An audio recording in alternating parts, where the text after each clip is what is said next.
Good afternoon, ladies and gentlemen. Welcome to the Discovery Science Day of SALHN Research Week. It's a real pleasure to have everyone here in person and online through our Hoover app and through the YouTube link. So thank you so much for joining us today. We've got some fantastic presenters here. And so the first session, the title of the presentation is What is so special about discovery science? So I'd like to firstly, we acknowledge the Kaurna people are the traditional custodians of the Adelaide Plains and pay respect to the elders past, present and future. We recognise and respect their cultural heritage, beliefs and relationship with the land. We acknowledge that they are of continuing importance to the Kaurna people living today. As I mentioned, we've got some very nice bits of technology here at Research Week. So firstly, the Hoover event platform. And we've got some images, screenshots there of the ability that you have to access the app and ask the presenters questions as well. So that's a really good feature. We've got the active research trail, so we've got a demo out in the foyer there. We've also down the corridor there towards the rest of the medical centre, we've got some of the trail points as well. So it's a good opportunity to learn more about the 4 fields of inquiry. We've just had our first poster session of Research Week. That was fantastic. Thank you to all of the people that prepared posters. And we've got another one in the breaks session. And just like to reiterate, this week we've got a huge number of people that have worked really hard and showcasing some of their research excellence and particularly relevant for the discovery science. We've got on Thursday we've got a day that really emphasises health data and what cutting edge international perspectives we have. So I'd like to move on to our speaker for the first session this afternoon, Professor Jonathan Gleadle. He's a consultant nephrologist here at SALHN, and he's also Professor of Medicine in the College of Medicine and Public Health at Flinders University. So can we have a round of applause for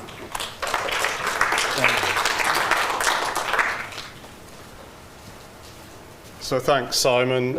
Thanks for all the technology. I'm a real person, not a hologram, you might be pleased to know. I'd like to echo your acknowledgement that we are on Kaurna land at the moment. The session that I've been asked to facilitate today is Discovery Science, and it's a great pleasure to introduce David Watson as the first speaker and then Sean Berg as the second. They're going to be linked because David has for a long time worked in trying to discover new tests and new things about esophageal diseases. And then Sean is going to talk to some of the issues about the commercialisation and the IP involved once you have some discovery science. Dave is quite unique amongst surgeons in that he's ploughed a very academic field. He spans lots of areas from his expertise with a scalpel or perhaps a laparoscope in individuals with malignant and benign esophageal disease, and then used a whole range of different techniques from small molecules to economics to epidemiology to try and provide some discoveries in the science of these very common diseases that affect so many of our patients.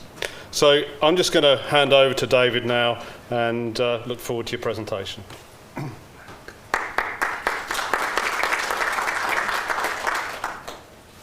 So thanks, John. I think I've got to get out of this. That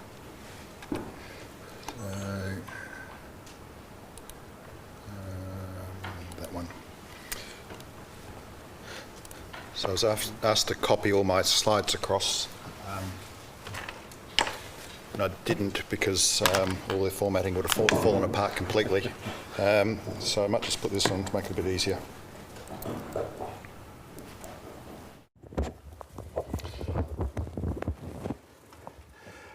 So I've been asked to speak about discovery science. I'm not sure they'll put the right spin on things or not, and but I also sort of aware this is potentially quite a diverse audience, so I don't want to be too technical in terms of what I want to talk about, but perhaps just try and put into perspective perhaps some aspects of discovery science that are pertinent to SALHN.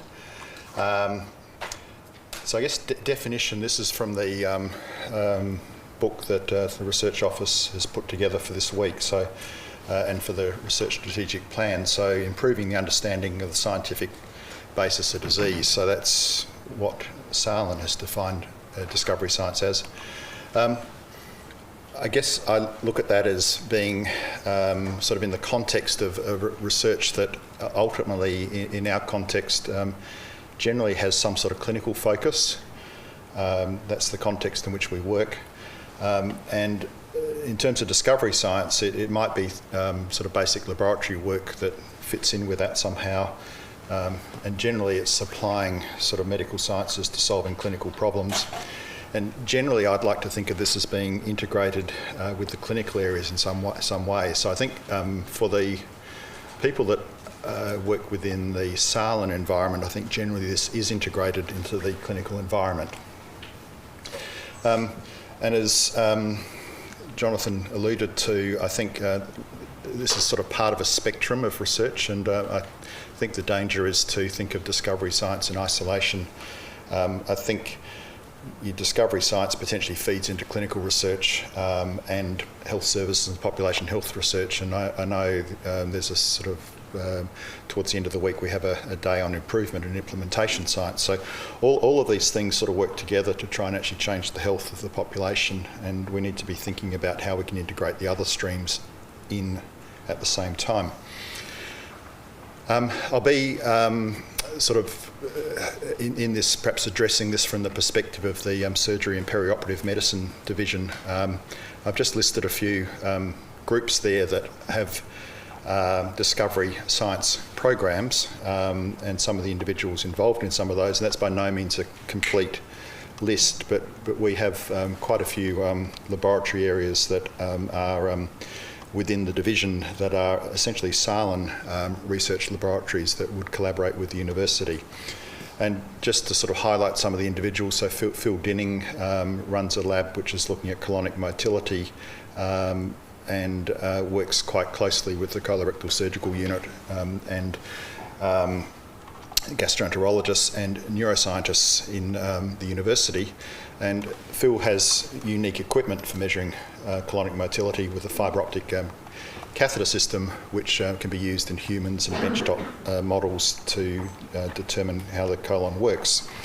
And this has provided us with opportunities to certainly develop collaborations with colorectal surgeons, but also feed some surgical trainees through PhDs and underpin some of the work being done in physiology and neuroscience in the university. So I've shown some of the neuroscientists there, and David Watchow, who's, when he finishes long service leave, retires, has been probably the surgeon that's underpinned a lot of this work.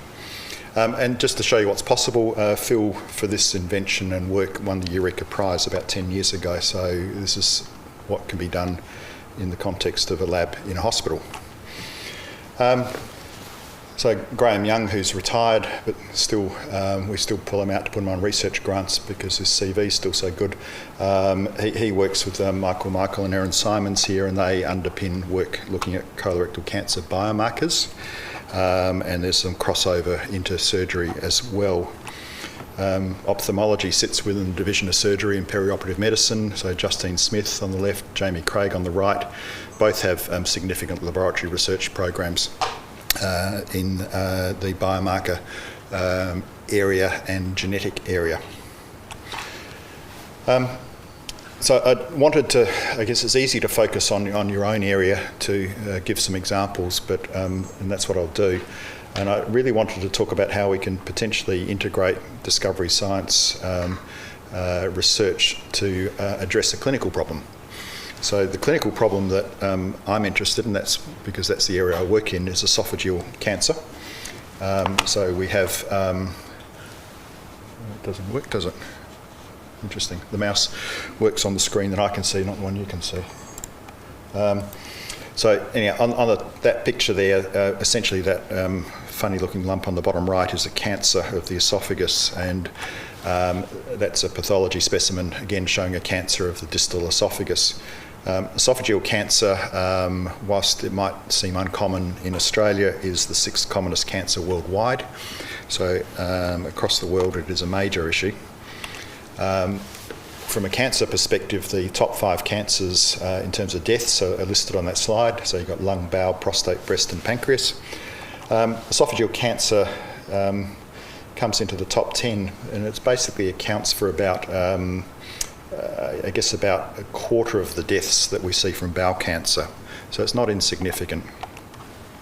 The interesting thing about this cancer is that there's 2 types, but the adenocarcinoma type has been increasing in prevalence since about the 1970s. This is SEER data from the United States, which shows a very low prevalence for esophageal cancer at around about 4 or 5 per 100,000 back in the early 1970s, but it's been progressively rising and continues to rise in incidence to the point where it's actually increased in prevalence. On that data, sort of 8 to 9-fold over a period of some decades.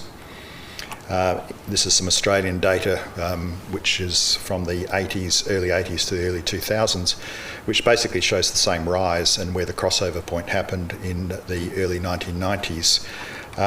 The really interesting thing about this cancer is that it basically occurs predominantly in males. So whilst back in 2002 it was 7 to 1 male to female, it's now probably close to 9 to 1 male to female. So this is actually ends up being a men's health problem that most men don't recognise. There are risk factors, and the picture on the left is someone who potentially would have been at risk. Maybe he did die of esophageal cancer. So gastroesophageal reflux, obesity, Caucasian males, and the high incidence areas are the UK, North America, Northern Europe and Australia. And perhaps this guy's at risk as well. He has a similar body build and demographic, and the other one I would put to you potentially at risk is this guy. So some of the parliamentary problems may be helped if we close our lab down.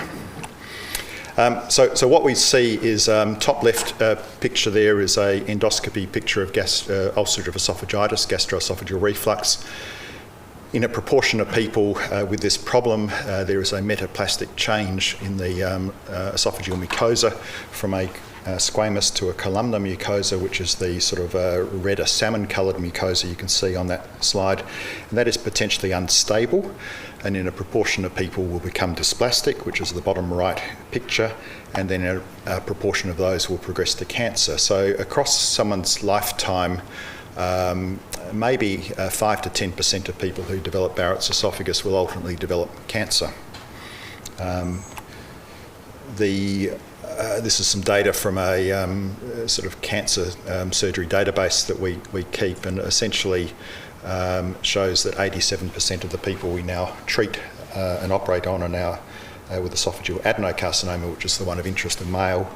And squamous cell cancer, which the textbooks when I was a medical student said was a male disease due to cigarettes and alcohol, has plummeted, and it, interestingly now nearly 2/3 of the people we see with the squamous cell cancers are female, and this is completely at odds with what's seen in the high prevalence regions such as China and Iran and Africa. So this is a problem that is probably caused by a combination of genes and the environment. There's a genetic, almost certainly a genetic predisposition, and that, I think the evidence for that is there's more than just lifestyle in Caucasian populations. It's actually Caucasian genetics that contribute to this, and an environment where gastroesophageal reflux, obesity contribute to this problem, including and also cigarettes and alcohol to a lesser extent. And the clinical challenge in trying to solve this is that people tend to present late. Cure is often not an option. The mortality rate for this cancer in South Australia at the moment is 83%, so most people die from it. And the treatment's complicated. It requires major surgery, chemotherapy, radiotherapy. The picture on the right is from the first patient to have their esophagus removed, or the first one to have it removed and live. And it's from France, probably close to 100 years ago now, and that individual had their esophagus removed, but they weren't reconstructed. So what you see there is a rubber hose, and that's connected to the residual esophagus in the neck down to the stomach, and that person actually lived for about 15, 20 years, and every time they wanted to eat or drink, they plugged the hose in. We do a little bit better these days, but it requires surgery which involves operating in the chest and the abdomen, and this is arguably one of the biggest procedures that's done in the hospital. So the problem that we face and we're trying to solve is late presentation, a high mortality associated with the disease, major treatment-related morbidity and mortality risks, and complicated treatment pathways. And only about 30 to 35% of people that we actually see who are diagnosed end up having surgery, because that's the ones that sort of get there, the better ones. The 5-year survival can be looked at in two ways. We can say that we've actually doubled the 5-year survival across the last 2 decades, but we've done that from 9% to 17%, which is pretty miserable if you think about it. So the opportunity from a discovery perspective, from a sort of basic science perspective, is that we know the risk factors, which are obesity, reflux, male gender. We have an identifiable precursor that we can see clinically at endoscopy and detect and measure easily, although endoscopy is a procedure which requires some resource.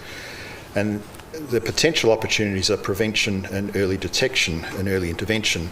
And we know also that if we find things really early, instead of doing an operation to remove someone's esophagus, we can actually remove the tumours endoscopically, and that takes about 15-20 minutes to do, and the patient goes home on the same day, which is a completely different scenario to when we operate.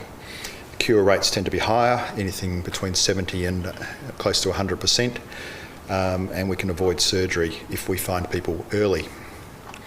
So I guess the big question from our perspective is how do we stop people from dying from esophageal cancer?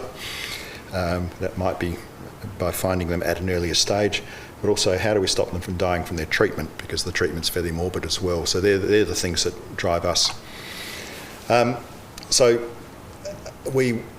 What we would like to do is prevent the development of esophageal cancer in the first place, which potentially we can do by reversing the Barrett's esophagus process, or identify the cancer when it's at its absolute earliest stage, when treatment is easier and simpler and endoscopic. So we work across sort of a spectrum of domains, and I've listed those on the right. We have a basic science laboratory program, and I'll show you a couple of snippets of what that does. And that's address questions like, why does this cancer develop? Can we develop new tests to find it earlier? Can we find individuals who are at high risk and then focus our surveillance efforts on the truly high-risk people who will get cancer? And can we predict which patients will respond best to which treatment? So they're all things that can be informed by some of the laboratory science that can be done if you have the right infrastructure. The clinical research that parallels this is trying to improve what we currently do and also look at new treatment options. And the potential for health service research is really health economics and behavioural science.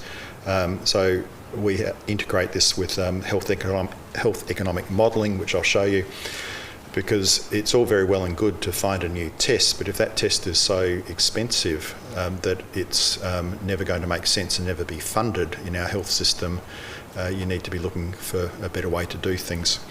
So the potential is to integrate the lab with the health economics, and behavioural research is important. That was certainly one of the things I learnt from Graham Young in the colorectal space, is you can have a great colorectal cancer prevention program in Australia, but if people actually don't take up the opportunity, it's wasted. So how do you actually drive changes in behaviour? Now, this is some of the lab group and people we work with. This is a big one from the Cancer Centre, but I'll just show you this one here. Damien Hussey runs our research labs. His photo will come up, so there's a bit of a game to play here. The game is to guess when this photo was taken, and if you watch Damien's beard as the talk progresses, you might be able to back calculate how long ago that photograph was taken. So I think he's online rather than in the room, so you can find him later. So we've to sort of do this work because in our environment we see about probably about 80 to 100 new esophageal cancers each year at Flinders Medical Centre. We have a cohort of people with the pre-cancer Barrett's esophagus of about 500 or 600. We have to work collaboratively across the country. The ProbeNet Consortium was established and funded from some collaborative grants over the years, and that's a grouping that we work with who are based at the QIMR and the Princess Alexandra Hospitals in Brisbane, Peter MacCallum, St Vincent's in Sydney, and Westmead in Sydney. So between those groups we have access to a tissue bank and a blood bank for which we currently have in storage about specimens from about 5,000 individuals collected from the endoscopy units around the country, and those specimens can be sort of shared between the group. We also have, and those specimens are biopsy samples which are collected fresh from the normal esophagus, from reflux affected esophagus, Barrett's esophagus, dysplasia and cancer.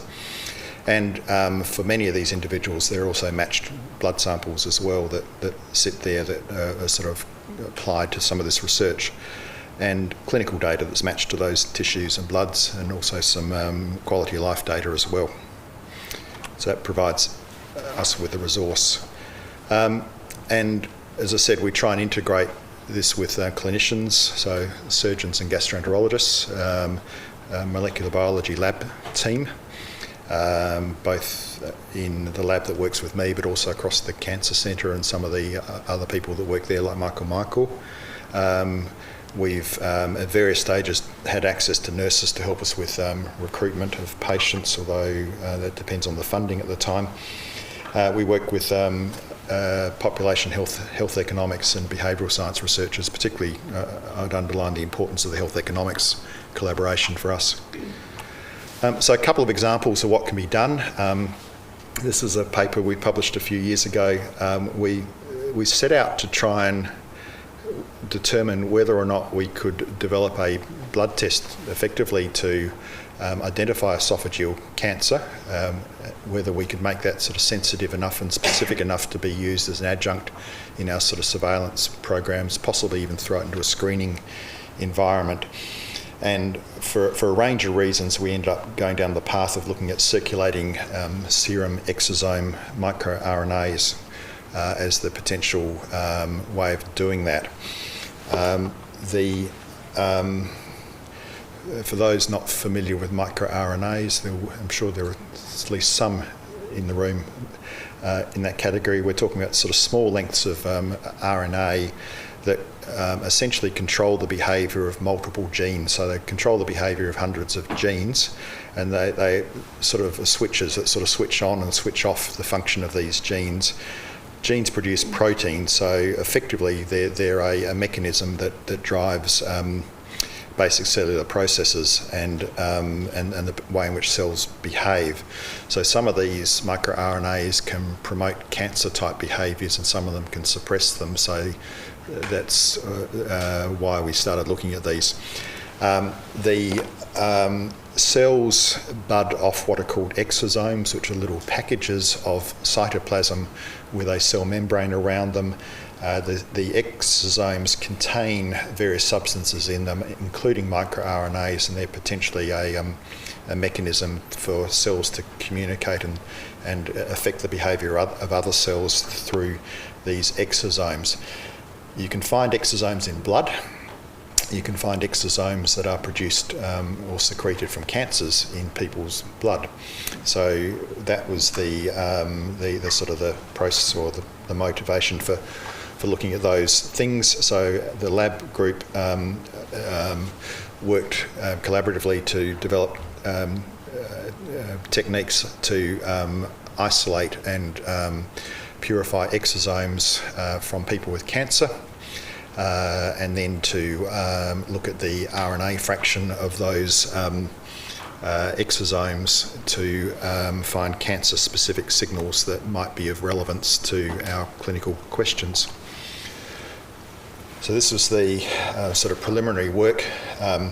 This was done with blood samples from 19 healthy individuals, healthy in that they had an endoscopy with nothing to find, 10 with non-dysplastic Barrett's esophagus and 18 with locally advanced esophageal cancer. So quite big cancers in this preliminary study. The exosomes were isolated, the microRNA fraction was isolated, and then they were run on a array platform which allowed us to measure the levels, if you like, concentrations of those exosomes across what at the time was 756 described microRNAs. And then that was matched up against the clinical data and the behavioural data to try and work out whether we had potential for taking anything forward, particularly diagnostic biomarkers. This is from the paper. What we've got here, again, I'll forget about that pointer. Actually, no, that's not going to work either. So I think if you look up the top there, you've got each of those sort of columns is a patient, and it's a heat map where blue is sort of low levels and red is high levels of the relevant microRNAs, and the microRNAs are not named. The first set of columns is the controls, the second set of columns is the Barrett's esophagus group, which is pre-cancer, non-dysplastic, and the third group is the cancers. And I think you can see the top right in the cancers column, most of them are red towards the top and blue towards the bottom, whereas that's the reverse pattern to what we're seeing for the controls and the non-dysplastic Barrett's esophagus group. So that's suggesting that there's something that we can find in the blood that might be specific to cancers. We looked at this with, rather than looking at sort of purely individual microRNA levels, but looked rather at ratios of expression between different microRNAs of interest, and these are some of the plots from those. So again, control group, which is normals, Barrett's esophagus non-dysplastic, and the cancer group, and I think you can see there is a bit of a difference between the cancers and the other groups in terms of their the sort of the way in which the ratios fall out. And then the sort of further work that was done on that was to try and actually identify whether there are specific ratios that were of interest in terms of differentiating between cancer and non-cancer. And the bar on the left was an attempt to try and put all these ratios together. Now you can argue about the methods on that one. I think that probably it's optimistic that will hold up with a validation set. But there was some validation work done with some blood samples we had access to from the Netherlands, which was sort of pre and post cancer treatment, where some of these ratios were high pre-treatment, consistent with our results, and dropped to nearly zero post-treatment, which was suggesting we were potentially on to something. So the work to sort of progress on from this is to actually work out whether or not we can pick up early cancer, what sort of volume of cancer do you need in the system to produce a signal. So ideally, if you pick things up early, you can then start to use it for early detection. That work's been happening. High-grade dysplasia is the step which is immediately pre-cancer, so it's like cancer in situ almost. And the lab work suggests that some of these ratios actually are predictive and do hold up in that context. So there is potential to start to develop a blood test, if you can simplify the processes, to identify cancer at an early stage, and then start to look at how you might apply that in the context of a surveillance or screening program. And I point out Damien's beard there. So some other quick examples of people around the area. breath testing. So we've had a parallel program with Roger Yazbek looking at breath analysis. So a lot of the work that Roger's done has been in the head and neck cancer space, but there's some preliminary data which suggests that for esophageal cancer there is actually a breath signal which is specific to people with esophageal cancer. There's certainly some evidence there's one for head and neck cancer as well. So another biomarker of interest for early detection and screening. So in parallel in the clinical side, what we need to do is refine our current strategies to find things earlier and prevent cancer. And I guess the question is whether we can at the same time inform our clinical resources and use them more effectively. Our big goal really is to try and identify a pathway to screening. And this is one of the studies we did, one of the steps on the way. So this was starting to apply some health economics to what we were doing. And we essentially have built a health economic model which is still being used for Ravi Visabragada. One of our PhD students is driving a whole lot of new stuff with this. But essentially we were able to show that what we currently do in Australia, which is do endoscopic surveillance for people with Barrett's esophagus, is not cost effective. It's above the threshold for cost effectiveness, which is usually $50,000 per quality adjusted life year gained. I won't go into the detail, but essentially current practice is not cost effective is the message. But you can potentially make it cost effective by starting to think a bit more cleverly about what patients might be at risk of progressing to cancer. What most people do is they find the high-risk patients and intensify their surveillance, but this is some modelling done which looks at finding the low-risk individuals who are never going to get cancer and removing them from surveillance. And if you do that, you can potentially reduce your cost below that $50,000 threshold, and you can reduce the number of endoscopies you do by about 30% in our environment, which is a 10% reduction in caseload in SALHN or Australia if you apply that across the board. I'll go on to head and neck cancer, and Damien's beard's getting longer, as I pointed out. So you'll be able to backtrack and work out the age of that first photograph. So parallel work's been happening with Eng Uy and same group of scientists that I work with around head and neck cancer, with a focus again on blood and breath as potential biomarkers for early detection. And this is another study, 20 controls, 20 patients with gastroesophageal reflux, which came from the endoscopy suite from our blood bank, and 40 patients with cancer of the head and neck. And a similar sort of thing can be done here. We've got microRNA ratio models. There were 11 ratios that were identified for a potential blood test for head and neck cancer. Rock curves there suggest that there's potential for these to be a reasonably good sensitivity and specificity for potential application. And Sean will talk about patents afterwards, but there is actually some patent work that was done, not on the actual panel, but on the methodology sitting behind the way in which the stats and that stuff was derived, for which there is some IP on that one. So a few thoughts on all this. I guess why should, I've given you examples, but why should SALHN engage in discovery science? We currently do. If I was giving this talk a few years ago, I might have hidden all this stuff because we're in a completely different environment, but I think we're in a better environment now for this to thrive. Discovery science, I think, really does contribute to healthcare and advances, and it's really the first step in the process that we need to be making. I think from SALHN's perspective, it provides an opportunity for clinicians to work with scientists and to undertake research that really stimulates their curiosity and the ability to sort of be involved in this sort of thing actually retains and attracts good clinical staff. So it actually trumps salary for many people. And I think having the labs embedded in SALHN means that the clinicians can actually, providing it's a proper partnership, can work with the scientists to focus on solving clinical problems and keep the scientists focused on the end goal, which is to solve a clinical problem. And I think this is the only way we'll deliver large research grants is with these collaborations.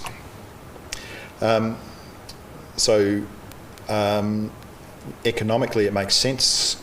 As I said, job satisfaction often trumps remuneration, and there's plenty of clinicians who work full-time in this institution who wouldn't be here if they didn't have the opportunity to undertake research. And there's potential new revenue streams via intellectual property and commercialisation, and Sean will, I'm sure, lead off with that soon. I just wanted to briefly mention some barriers, because this is an opportunity to put a few things on the table as well. I said the environment in SA Health has not always supported research. I think we're in a better environment now, and particularly a better environment in SALHN than we were some years ago. But we need stability to be maintained for some researchers to sort of, I've said, raise their heads above the parapet and make themselves known. So I think there's a lot of things happening, but people are somewhat wary about potential changes in the environment. I guess my experience is there's been a problem with a sort of a lack of a clear framework between the university and SALHN around how we should be working collaboratively, and this particularly comes down to areas of IP ownership, which there have been some issues with things going around in circles because there's not a clear mechanism to work out who takes these things forward and who owns what. And I think that could be solved by a more formal framework or memorandum of understanding between the two institutions to provide some formula with that. I'll give you an example. The blood test I mentioned about esophageal cancer was identified quite early on as having potential IP, which the university initially was quite keen to see a patent put on it. They actually asked us to pay for the patent, which was a barrier because we didn't have the money, but that's another issue. It went through a process of trying to work out who potentially owned things, and I think both at that time Health Service and the university kept passing it from one to the other, and in the end it became confused. The staff involved, some were university employed, some were hospital employed, so both institutions had a hand in actually creating potential IP. Grants had funded this, so neither institution had really paid for it, but the grants were administered by the university, and there was a lack of clarity around how to do this, so it ended up just going round in circles and no progress was made, and publications got stalled, and once your publications get stalled, you can't demonstrate your track record for the next major grant, so there's potential to then for your grants to start to fall over in that area if your publications have stalled. So we sort of need a system that's actually going to be responsive and actually deal with this in a much more efficient way than what we've had in the past. The other potential barriers around this, particularly discovery science area, I think is sometimes there are mixed messages around how research is valued in the health or by the health system. Accessing clinical data to match up to this sort of thing is not always easy, particularly for the scientists who may not be working in the clinical areas, and the clinicians often don't have the time to do the hack work to match up the data.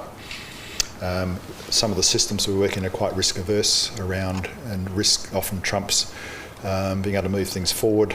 And I think the other thing is the system perhaps doesn't always understand, and it's particularly a problem in my division, is that a lot of the research we do is unfunded, so we don't have resources to pay for things that would be taken for granted if something was being funded by pharmaceutical or industry. So we need to start doing things in an unfunded fashion off the smell of an oily rag before we can actually get funding to actually leverage for things.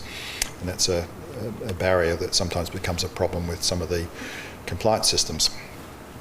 But I think we have opportunities. I think the potential collaborations with SALHN and the university really brings together diverse disciplines, and if we can perhaps more strategically bring those disciplines together to work collaboratively, we can solve big problems. I think a higher profile and support from the Health Service for discovery science, and I think this day is actually a big step in that direction, has a real role in delivering an environment that will attract and retain the best staff. And I think we've heard this before this week already, but research active staff tend to ask critical questions and are probably better equipped to deliver best clinical outcomes. So if the hospital is to develop or to deliver best clinical outcomes, it needs their staff involved in research. And finally, going forward, I guess the question becomes how can we improve the way in which the hospital works to engage more people in research and to make it easier to conduct research. And I think there are many opportunities, but we perhaps need to think more strategically about how we bring people together. Thank you.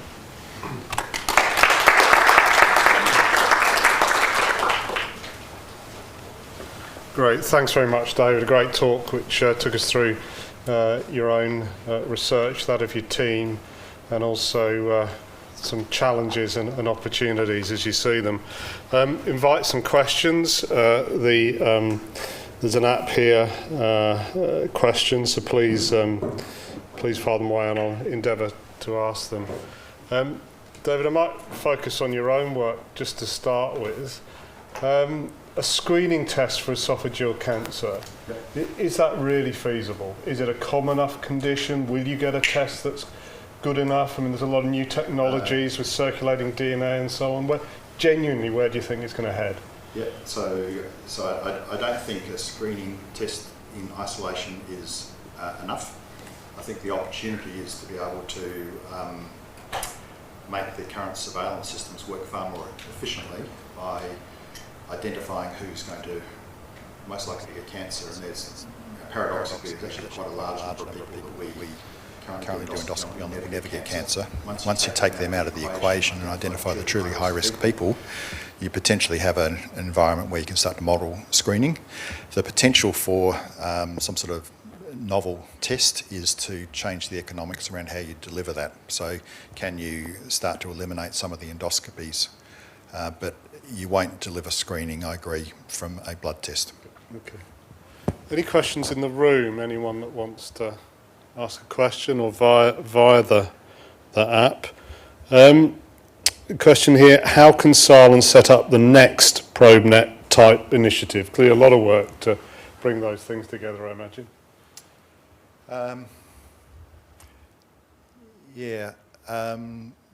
So that one just grew from collaborations that led to opportunities and sort of seeing grants. I guess I think there are similar things happening in the colorectal cancer space. There are very similar collaborations that work across that as well. I think it's a case of for that sort of thing thinking more widely than just SALHN. So I think it's a case of can SALHN actually lead some collaborations? How do you make it happen? I think it's a case of getting people together who can work together on a common problem. For us, it was getting for that one. It was a case of getting a very good epidemiologist in the room with a couple of surgeons and some lab scientists, and who were able to pull it all together from across disciplines. I think the opportunity for SALHN is to sort of try and think a bit bigger rather than just let everyone do their own little thing. Can we actually start to bring groups together to think bigger about solving some questions? I'm not saying we should necessarily define the questions. Maybe the group should define the questions, but it's a matter of bringing them together. I mean, I think thinking bigger around disciplines, so we need to be working across disciplines. We might pause there. We're a bit short on time. I'd like to invite Sean Berg to speak next. Sean is a lawyer who specialises around intellectual property and commercialisation. Will often act for SA Health in some of the interesting issues that David just alluded to.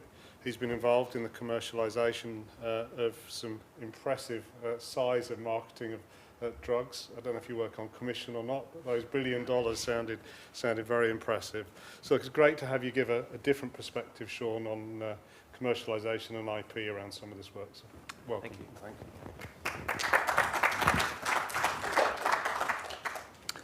I'll just start by formally acknowledging the Kaurna people as the traditional owners and native title holders of the land where we're meeting today. I think that the sort of following clinician who's a world-class expert in their field, I think is always difficult for a lawyer. And sometimes the things that we talk about tend to be much drier than the sort of the interesting things that come out of the research field. As you're aware, I've been providing intellectual property and commercialisation advice to SALHN in recent times over the last number of years. In doing so, what we've been attempting to do is to create a landscape whereby SALHN is well placed to respond quickly and expertly to researchers' requests for advice, support and assistance.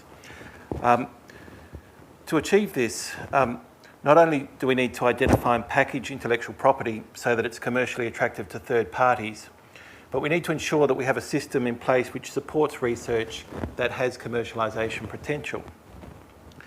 The more time we have to spend trying to reconstruct ownership, the arrangements or structures of collaborations, previous arrangements that have been entered into, determining where materials or resources have been obtained from, the less time we have to actually commit resources to the commercialisation process itself. And of course, we acknowledge that the reward of commercialisation returns has to justify the burden that results from implementing that system. If no intellectual property is ever commercialised, then all we have is the burden with no reward. And so we need to ensure that, that in actual fact those rewards are able to be achieved and the system is commensurate to them. But as we do know, the rewards can be great, and there are examples for another health network where in actual fact they commercialised 2 drugs into the US market, and for each of those drugs they received in excess of $200 million in return. And those monies were distributed amongst the health networks, and also importantly, the intellectual property policy that SA Health has ensures that the rewards are also contributed back to employees who have made contributions to those technologies. That particular, or that set of technologies provided a major impetus for SAMRI to be imagined and developed. And so to have a research institute that was capable of being focused in relation to these things was a great step forward for the state. So the rewards from commercialisation can be large, and likewise the rewards that are distributed to employees who have contributed to those technologies, there's a flow through in relation to those things. But that said, we've not designed a system to be a production line for the creation of intellectual property. As you can see from the research strategy that SALHN's employing, what they wish to do is to create an environment which supports research and is conducive to creativity in science. We've designed a system which is complementary to that research strategy and ready to respond if intellectual property arises from the research. Of course, I do not mean that, that you're not always welcome to sit down, whatever stage your research is at, and talk through intellectual property issues, strategies that might be employed, or what the implications of your project might be. And of course, I welcome anybody sitting down at any time to talk about intellectual property and what might be an appropriate road forward. That said, what does the system look like and how does it function? To begin, I'd like to say that we're confident that if you do create new technologies, that we have the expertise to negotiate agreements with commercial partners that can commercialise your technology. But in negotiating those agreements, and this is sometimes where people like myself get down to micro level issues, we need to be able to know that in actual fact we own the intellectual property, that is SALHN owns the intellectual property. Or alternatively, if it's an intellectual property piece that arises from a collaboration, that there's clear ownership in relation to who has contributed to that intellectual property. And of course, what the commercialisation agreement will require is that we stand by the ownership and also that we make promises in relation to the ownership of that intellectual property. This means that SALHN needs to be able to say that it owns the technology and can promise absolutely that that technology in actual fact can be used by the commercial partner it has been transferred to. If we can't make those undertakings, then no commercialisation can occur, because we couldn't set up a risk framework whereby there was exposure on those types of issues. So we've tried to create an intellectual property management system whereby there's clarity on ownership so that we can know how to respond to a commercialisation opportunity. This can be harder than you may think when you're dealing with long-term projects where collaborations have occurred, materials and samples have been received from other institutions, or data has been provided by other researchers from other places. We've created a suite of standard documents to complement the process, and the Office of Research can assist you in relation to accessing those documents. The idea of having standard documents and developing standard documents is so that there's certainty that's introduced to the process, and also so that there's timeliness and efficiency in relation to moving things through the process quickly, so that in actual fact we can get on with the main game, which is trying to commercialise the intellectual property itself. Another advantage is that standard documents will lead to familiarity within decision makers in relation to what those documents contain, and there can be a quicker sign-off maybe than has been the case in the past. We also recognise that there's non-standard arrangements that may arise, and so what we need to be careful is not to use standard documents for non-standard arrangements, but we can help you through in relation to those types of issues. We've also created a system for disclosing new technology and assessing its merit. This is where I become more involved, and we try and determine whether in actual fact a patent should be obtained to protect the technology. The decision whether to patent a technology can be complex. We need to be able to determine a commercialisation strategy that will get the technology into the clinic. It usually means identifying a company that has the ability to partner with SALHN and move the technology to the clinic. This is not easy, and on some occasions the technology is not to a level at the time that it's being assessed whereby it will be attractive to a commercial partner. And this may be when a start-up opportunity or a start-up model can be considered. Patents are also costly, and so as we likely know, the provisional patent or the first step in the patenting process, that usually costs about $6,000.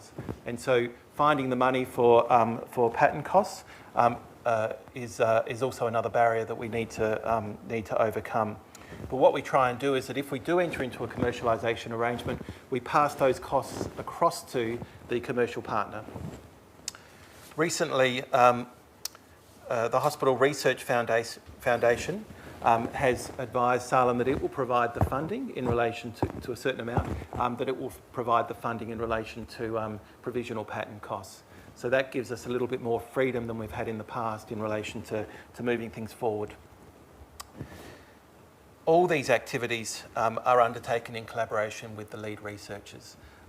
So it's never a situation, and as you could tell from David's presentation, that if someone comes from outside to try and commercialise something, it requires a lot of work by the researchers to actually explain to that person what the technology is, so that in actual fact we can work out collaboratively or collectively what the opportunities are in relation to moving that forward.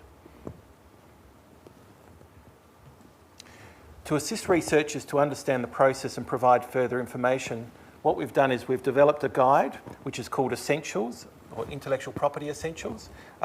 That guide's available from the Research Office, and the Research Office has also started to implement an intellectual property management system so that we can quickly, when in actual fact a commercialisation opportunity arises, see what documents have been put in place, determine in actual fact what it is that we have to do to get from A to B quickly, so that in actual fact we can then focus our resources on commercialising technologies.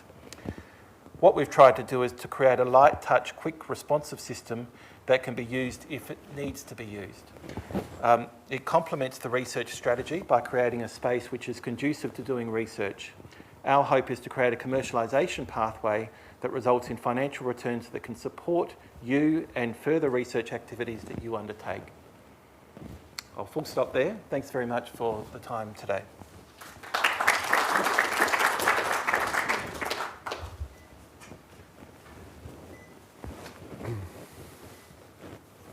Thanks, Sean. Invite again some questions in the room and through the app as well. I might start. There was quite a vigorous conversation between you and David before we started. I might pick up on a couple of things there. ownership is clearly an important issue, and often many of us are working for multiple people, be it for the university, be it for SA Health or SALHN. It seems to me that's still a problem. Is that fair, that we're still struck with not having clear agreements around ownership of IP? I think, Jonathan, that it's ownership is the trigger point, of course, to, in actual fact, who has responsibility to move a technology forward. And so, so as I said in my presentation, if you can't have clarity about ownership, there's risk that flows from that. And in actual fact, those risks usually burden the party so overwhelmingly that you can't move something forward. And I suppose that in my mind, I sort of think that, you know, as you create these burdens for intellectual property or commercialisation, the more burdens that you create, the heavier the weight is that has to be lifted. And so there is a clear formulation in relation to ownership of intellectual property, and that is who has made the contribution to it through their employees. And so if that's your starting point, then in actual fact you should be able to identify in actual fact who has contributed to a technology by who in actual fact employed the people that, that made that contribution. Where it becomes more complex is that if you move beyond the legal position, which is essentially as I just articulated, and start to say, well, there are other factors that should be taken into account, like whether in actual fact lab space was provided, whether in actual fact there was an administration provided in relation to research, whether there's affiliate title holding status that attaches to people. All of a sudden you move into a different dimension in relation to being able to specify what it is that the ownership and what it is the contributions have been. So, so you have to think through in actual fact what the discussion is that you're having about the formulation of those ideas. The decision to make it based on contributions of your employees to the technology means that it actually ties back to the IP policies that we have, because in actual fact that's how they're framed. In relation to the idea of how Crown property works and who has responsibility for Crown property, it also ties back to those ideas. Once you're making decisions whereby you're acknowledging or accepting that there's a broader set of circumstances to be taken into account, then all of a sudden you're starting to value things in a different way, which I think makes the discussion much more complex. David, can I draw you out? You had some problems there with commercialisation that related, I think, in part to ownership. What things would you like to see to make things easier to take forward IP? What should we be doing differently? No, I think Sean's articulated the problem when you've got people that are in multiple institutions. So the problem is I wear two hats. So I became a problem. The lab guy. So two of the lab group were hospital employees. One of the lab people was a university employed scientist, but employed on a research grant, which went through the university, which I won. Then we had specimens that were coming from Sydney, Brisbane, Melbourne, with agreements between those institutions and the university around the way the grants ran, and it just went round in circles. So at various stages, I think at one stage the university wanted to take it on, and then they got to a certain point and sort of dropped things, said, oh no, it should go to the hospital, and then it kept bouncing around. So I think if anything could be done to sort of simplify that process so that there is, you know, to my mind, a formula that actually deals with that more complex scenario that Sean's alluded to would be a way forward. You know, you'll have the same problem, Jonathan, because you wear two hats. So anything in your lab potentially is at risk of the same sort of scenarios. And I was interested to hear the funding. You'd had problems funding the patent. The Hospital Research Foundation sounds like they're coming to the party with some money, did you say, around provisional patents? I think in defence of SALHN, I think the one I mentioned, which was the around methods, that was funded by, you know, Sue O'Neill basically put a hand in her pocket to fund that. The university wanted us to put our hands in the pocket to fund the patent for the other ones, and it wasn't part of the grant it was outside the terms of the grant, so effectively we had to go and try and find money. But the real risk, I think, is not the $6,000. It's what's happened 12 months later. And I think 12 months later, the costs go up to about 100,000. They're about 12,000 from there. 12.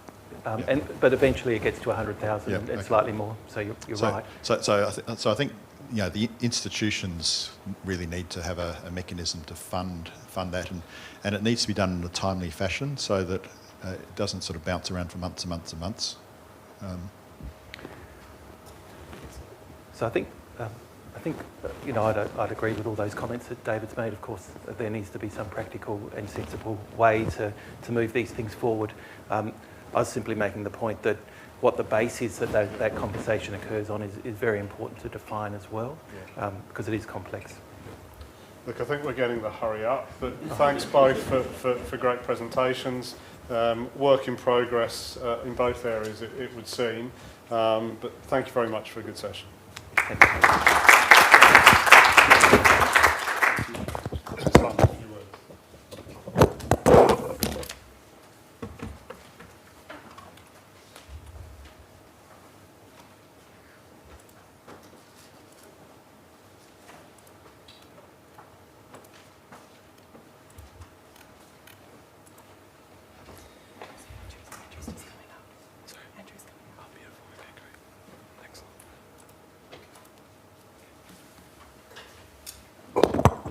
Okay, I'd just like to welcome Professor Andrew Burston to say a few words about a significant clinician and researcher here at SALHN.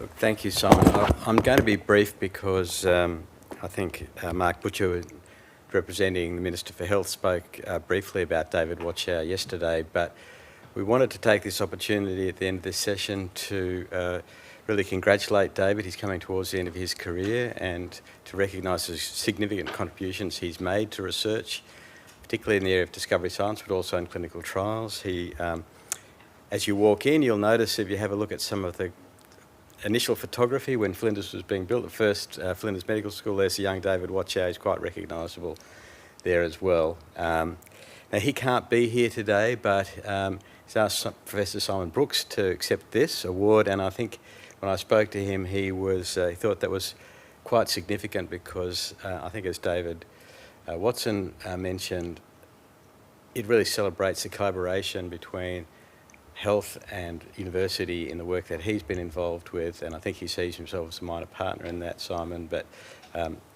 thanks for coming down and accepting this for David.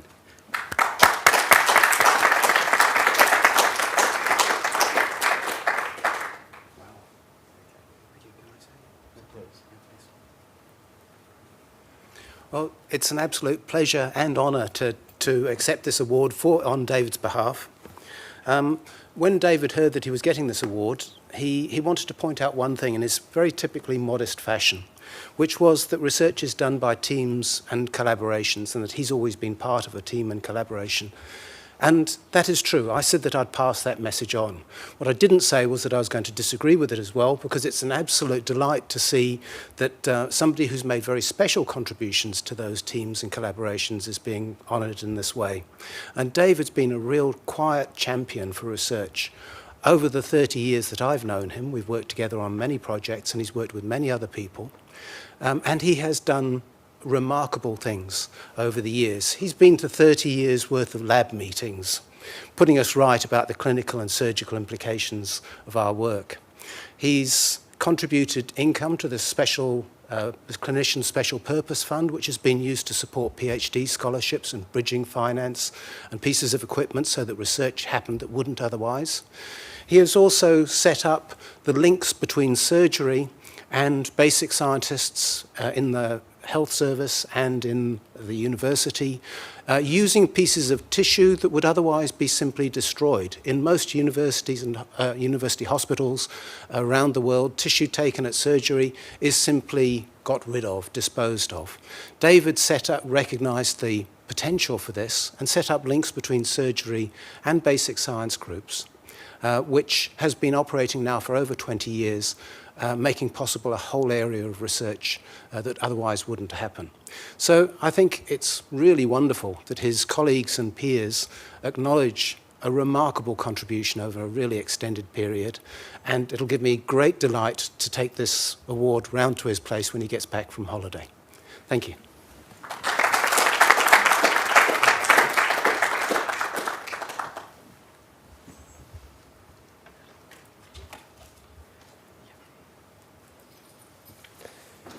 Thank you very much, Simon. It's great to recognise David Watchow's contribution, and that ties in perfectly with our free paper presentation. So this is the first one for Research Week, and we would like to acknowledge the Kaurna people, the traditional custodians of the Adelaide Plains, pay respects to elders past, present and future.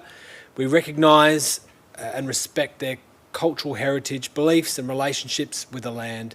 We acknowledge that they are of continuing importance to the Kaurna people living today. We've got the Hoover app. I guess the key thing to flag here is around the polling. So we have prizes for the week, and we'll touch on that in a moment, but here you can ask the free paper presenters questions in the Hoover app. We've got the active research trail there at the after the break, and we've also got the second round of poster presentations as well. So for these papers, we have got prizes today, as well as for the posters too.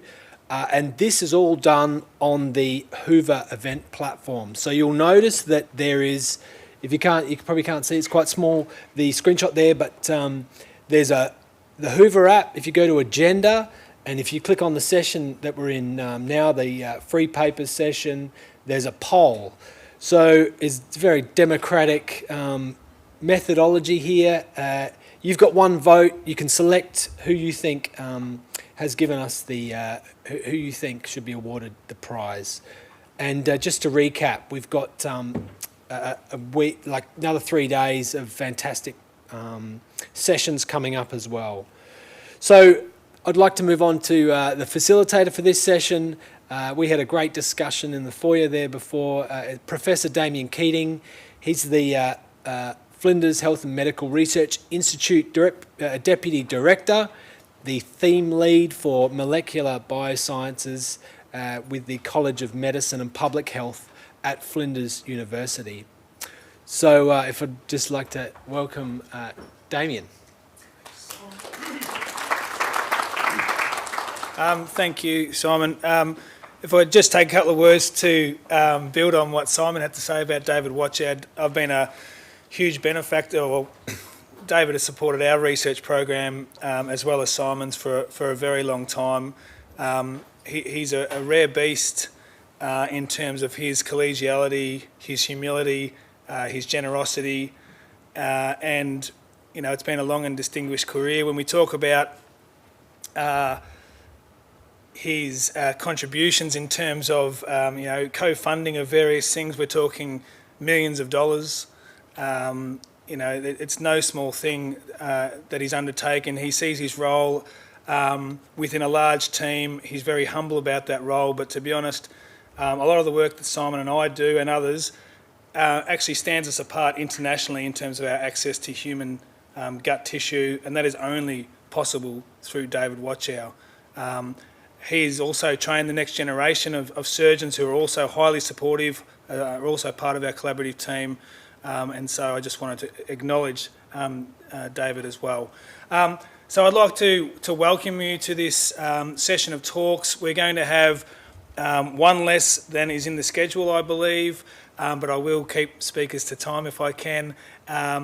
So molecular biosciences within FIMRI really represents a lot of the lab-based research, a lot of the discovery research, and very much aligns with the pillar of discovery science within SALHN.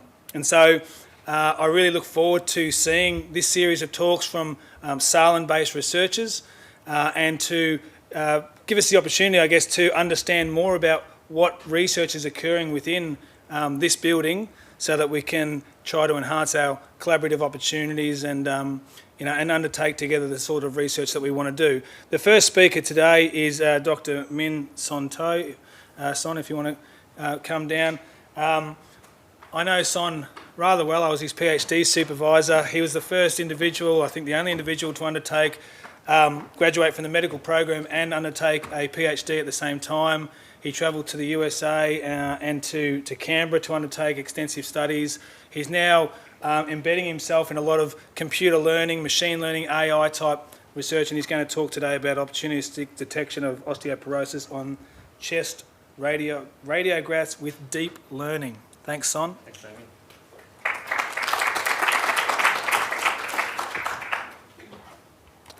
Right, so thanks for the opportunity to present our work today. So I'm going to be talking about using artificial intelligence for detecting osteoporosis on chest X-rays.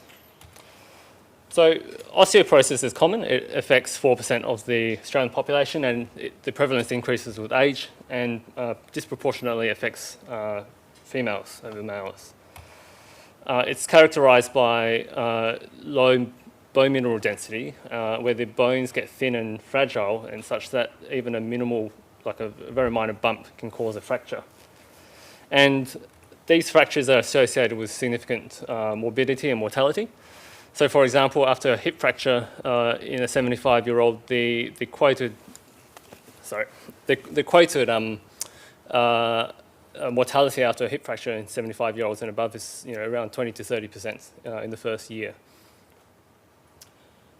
Now, unfortunately, the majority of minimal trauma fractures that present to hospital are neither adequately assessed nor appropriately managed for osteoporosis. So how is osteoporosis diagnosed? The gold standard is to use dual energy X-ray absorptiometry, or DEXA. And the DEXA study produces a T-score, which represents the number of standard deviations in the bone density below the young adult mean. And so a T-score minus 2.5 or lower is consistent with osteoporosis. And so more negative T-scores correspond to lower bone mineral densities. And we know that lower bone density is associated with increased lifetime fracture risk. And so on this diagram here, you can see for every unit decrease in the bone mineral density, there's about 5 to 15% absolute increase in lifetime fracture risk.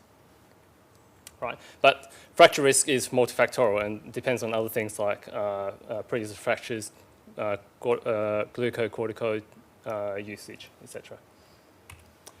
So what is the role for, well, is there a role for artificial intelligence in detection of osteoporosis? And this is an obligatory Terminator slide because I've mentioned artificial intelligence. And so specifically, we wanted to know, like, can we use artificial intelligence to help improve screening for osteoporosis? And specifically, I'm going to talk about deep learning. So what is deep learning? Well, you've got machine learning, and essentially with machine learning, what you try to do is you've got an input X and a target Y, and you want to learn the mapping or the relationship between X and Y. Right? And here I've represented it as the function F. Deep learning, essentially, you use a neural network to find or to learn that mapping. And because we use a lot of imaging data, we use a class of models called convolutional neural networks.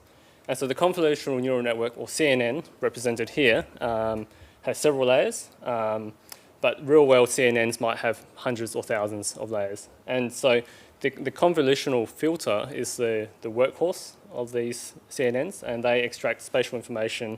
And as you progress through deeper and deeper layers of the network, you can build up more complex and more abstract representations of the data. Right, so why do we use deep learning? Well, firstly, we know that chest X-rays are the most frequently requested imaging study. So at Flinders Medical Centre alone, over 100 chest X-rays a day. And chest X-rays, so the predictors of low bone mineral density, like age, gender, low weight, previous fractures, these are all features on chest X-rays that could be learnt by a deep learning model. Now, chest X-rays, unlike DEXA studies, you can't directly measure the BMD. So, this problem is suited for deep learning.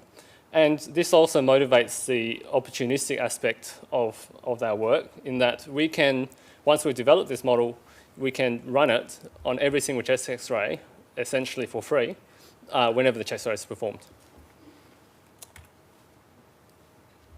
So that's just an example of a crush fracture on a lateral chest X-ray. So 2 aims of this work I'm going to present today. So firstly, we want to develop a deep learning model for predicting BMD from chest X-rays. And then we want to correlate the predicted BMDs with a relevant clinical outcome. So what we did was, so we used our data from SAMI, which is the public provider of imaging across South Australia. And going back 20 years, we found 100,000 bone mineral density studies. Then we iteratively went through every bone mineral density study and found a chest X-ray, found every chest X-ray that was performed within 6 months. And about 14% of these BMDs had a chest X-ray. We then went through every BMD and then extracted the aggregate T-score from the lumbar spine reports. And then we trained, using these labels, we trained the deep learning model to predict the T-score from the chest X-ray. And then we did our external validation on a hip fracture data set, which I'll talk about later. So just an overview of the data. We identified about 14,000 BMD studies with 70,000 chest X-ray studies within 6 months. And then we split the data into a training set and a test set, 80%, 20% split. And then in the test set, we further subdivided into different categories, looking at views, gender, and age, and how that influences the model. And so on the right here, you can see just histograms of the data. On the top is the distribution of the age. So we pretty much cover all adult range ages from 18 to 100. And we also cover, down the bottom, a pretty wide range of T-scores in our training data set. So if you throw all this data into the model, this is what you get. So here's a scatter plot of the predicted BMD. This is all on the test set now. So the predicted BMD against the real BMD, and you see, like, visually, there's a pretty strong, pretty clear correlation. And a correlation coefficient we're seeing is 0.73.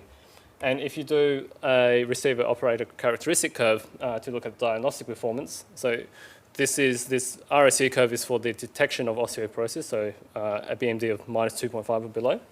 We're seeing an AUC performance of 0.88, which is actually very good for a screening test.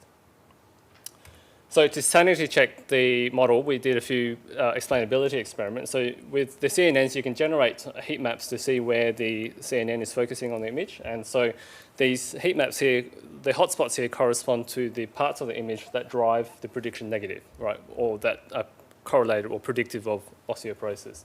So you can see that the model's learning to identify the glenohumeral joints and clavicles, the humeral neck, for example. And similarly, if you did the same thing on lateral X-rays, you see that the model is tending to focus more on the spine. All right, so we did a few more experiments to see, to tease out the more details of the model performance. And so the first thing we did was we looked at the different views. So as you know, your chest X-rays typically come in PA, AP, or lateral views. And your AP views are the views that we tend to think of them as lower quality. They're done in ICU with portable scanners, sick patients. And so if we look at the performance of the different views, we find that, not surprisingly, the performance on the lateral views, the AP views is inferior. But interestingly, the laterals and the PAs perform pretty similarly. We also stratified by gender and age, and so on the left, interestingly we find that the model performs substantially better for males than females, and this is a pretty robust finding. We've retrained the model several times, and we're finding this consistently. And on the right, we're seeing also, if you stratify by age, the model performance drops off a little bit in the over 60s group compared to the under 60s. All right, so how does this translate into diagnostic performance? So here I've just given you a snapshot of the performance for different predicted T-scores and the sensitivity, specificity, positive predictive value and negative predictive value. And so, for example, if we pick a threshold of minus 1.5, we're seeing a sensitivity and specificity of above 80% with a positive predictive value of 50%. So, if this model predicts that you have osteoporosis and you send them for a formal DEXA study, there's a 1 in 2 chance that they'll have actually have osteoporosis.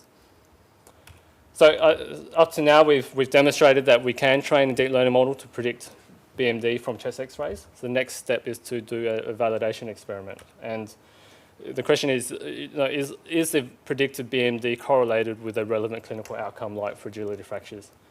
So to do this, we took a validation set from the Royal Adelaide Hospital, and this data set consisted of pelvic X-rays that were performed in ED for query pelvic fracture.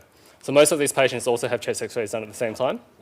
As you can see, so over 80% of these pelvic X-rays had a concurrent chest X-ray. And most of these patients are also above 60 years old. And the fracture to no fracture split in this data set was about 3:1. So looking at this data, the male to female ratio was about 1:2. The mean age was 83. And then we fed all these chest X-rays through the prediction model. And what we see is that the predicted T-score in the non-fracture group is minus 1.2. The predicted T-score in the fracture group is minus 1.8. And this is strongly statistically significant. It's like 10 to the minus 10. So very, very significant difference.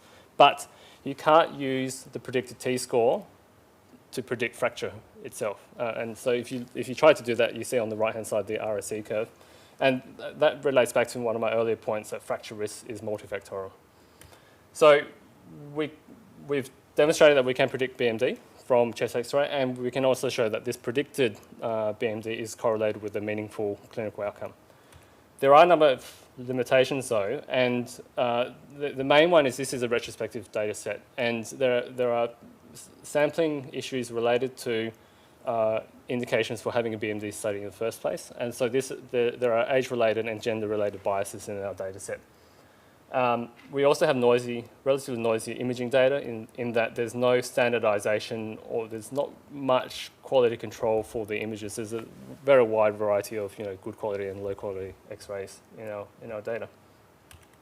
But the next steps is really about improving on these limitations and validating in real-world settings. So we're working towards deploying this system in a clinical radiology environment, and then this will set us up to do a prospective study. So when a patient has a chest X-ray, if they're flagged to have osteoporosis, you then send them off to have a formal DEXA study and see you can test the performance of the model that way. And then once we know the real-world performance, then we can do cost-effectiveness analysis, and then we can actually have a think about how we might actually implement this as a screening tool in a clinical environment. So this is a big team effort, and just in closing, I'd like to acknowledge my collaborators on this project. Thank you.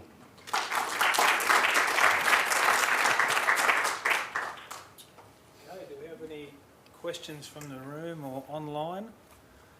If not, perhaps I can start. So it's great to see that maths can actually have some applications in real world. And I'm sure you lost everyone when you started to talk about X and Y at the start of the talk. But when you look at RAC curves of 0.56, the final data point, and you're talking about the fact that you can't use that diagnostically, are there ways that you can see forward, given the multifactorial nature of fractures, that could be increased, including your model, but other factors? Yeah, so my understanding in management of osteoporosis, there are other tools like the FRAX tool, which you can use to calculate or estimate fracture risk. And those look at a whole bunch of other things, some of the things I touched on before. And you could, in theory, develop these BMD prediction models and incorporate other clinical data as well, and to produce a more accurate prediction, if you like. So it is possible, but one of the limitations is access to data. I mean, we're lucky in that all of our data here came through SAMI, so we didn't need to hunt around and try to link different databases. SAMI is a pretty comprehensive database on its own. Once you start to bring in lots of other parameters, and you want to reach the numbers that we're achieving, like 50,000 patients, it becomes much more difficult to develop those tools. So do you see that the progress on that as stopping because those barriers are insurmountable? In a perfect world, you'd like to increase it to a predictive model. Do you think that some of those barriers are not insurmountable? So I think, so there's a couple of things. So it depends on what the goal of this work is. So if you want to develop this as a screening tool, I think we're pretty close to having something like, I mean, we're already sitting at an AUC of 0.9, close to 0.9. It's hard to, you know, there's marginal gains. And if you have this as a screening tool, then you can better select patients to have a formal DEXA study. And then the rest of the framework around diagnosing osteoporosis is already established. You don't need to reinvent a lot of those other assessment tools. If you want to develop this as a diagnostic tool to replace DEXA, that's a completely different. Which is what I'm talking about, I guess. So, and that's not the scope for this work at the moment. No. All right. Yes, we've got another. Michael. I'm very sorry if I missed this, but you've chosen the chest X-ray, I think, for pragmatic reasons by the sound of it. But most of the pathology we deal with when it comes to osteoporosis is actually on the spine, and your deep learning seems to indicate that the machine's actually looking at the spine. Would there be any value in thinking about doing this with spinal X-rays? We do a lot of spinal X-rays and probably more than chest X-rays. And I'm wondering if that's sort of closer to the target of the pathology, which is often in the vertebral region. So I think, you know, as you pointed out, and as I pointed out as well, we start with the chest X-ray because it's by far the largest data set, but you could, in theory, extend this to other data sets as well. If you look at the literature pre-deep learning, then a lot of this work has been done on CTs. So whenever someone has a CT chest or abdomen, you can also pretty accurately quantify bone density on the CTs. So in short, it is possible to extend to any, you could probably do it on an ankle if you wanted to, and it might, I don't know, it might generate a useful prediction. But I mean, the other aspect, and this relates to the deep learning, is, I mean, intuitively as clinicians, we think we know what parts are relevant to the image. Like we think, the vertebra of the spine is, is going to capture the most information. But when you throw it to a deep learning model, it can learn associations that you don't think about. And so, for instance, I didn't mention this before, but when we build these deep learning models, we don't need to specify what parts of the image the model needs to look at. It learns itself that the spine is relevant.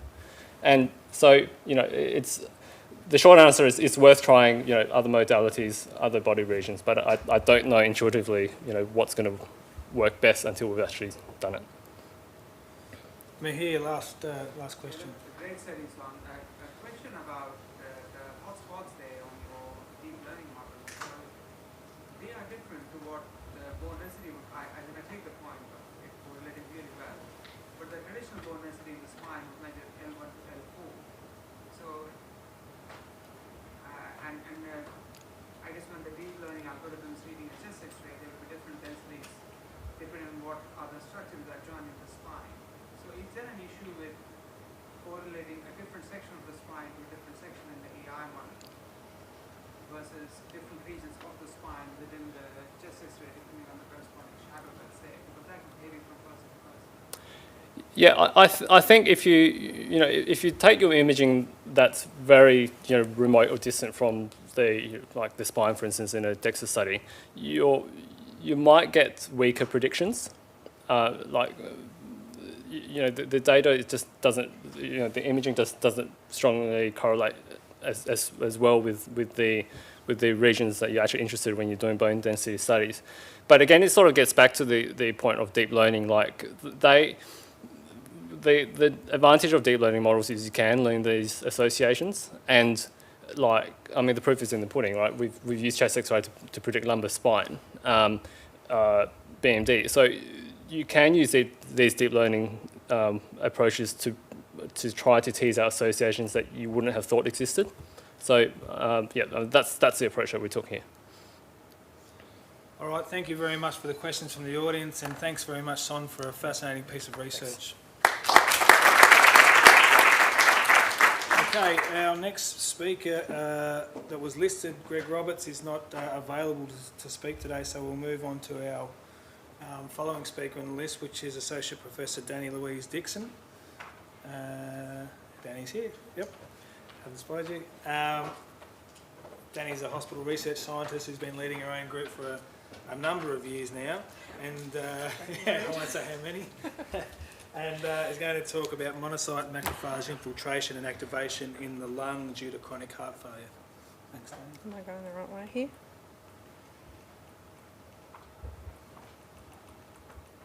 Whoop. Okay, thank you everybody. Thank you, Damien. Today I'm going to talk to you about a program of work that we've been conducting for quite a number of years now, approximately 15, looking at the effects on the lung of chronic heart failure. So first of all, what is chronic heart failure? It's basically described as a clinical syndrome, so it doesn't just affect the heart, it affects a number of other organs throughout the body, and it results from any structural or functional impairment to that pump. So when the pump doesn't fill properly, when it doesn't eject the blood properly, then that is, results in the condition of chronic heart failure. So while mortality is incredibly important and the 5-year survival for CHF is not very good, most of the complications which are reported to our clinical collaborators are in the area of morbidities, and these are ongoing and increasing in severity. One of the primary morbidities which is reported and complained about by these patients is dyspnea or shortness of breath, implicating the lung. Fatigue contributes as well to ultimately reducing the ability to tolerate any sort of exercise. And another factor of this condition is fluid retention, which may also lead to pulmonary edema, also implicating the lung. The New York Heart Association classification of severity of chronic heart failure uses dyspnea as one of its primary factors, going from class 1, which is basically no real limitation on activity, right down to class 4, which leads patients to a state where they can basically not do anything without discomfort. So, how does the inability of the heart to pump blood affect the lung? We're focusing here on left ventricular or left-sided heart failure. So we have an impact on the left side of the lung, either a myocardial infarct or aortic constriction.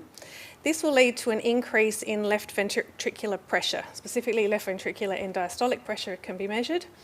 This increase in pressure in the ventricle results in increased left atrial pressure, increased pulmonary venous pressure, and ultimately to an increase in pulmonary microvascular or capillary pressure within the lung. So if we take that down to the alveolar level, and here we have a picture indicating the endothelium, lumen, and the epithelium and alveolar space, an increase in pulmonary microvascular pressure of between about 18 and 24 acutely will result in an influx of fluid into the interstitial space, which is dealt with there and is cleared by the lymphatics. However, if you get an increase in pulmonary microvascular pressure of about 25 millimetres of mercury and above, this compensatory mechanism is overcome and fluid will leak into the alveolar space, resulting in pulmonary edema.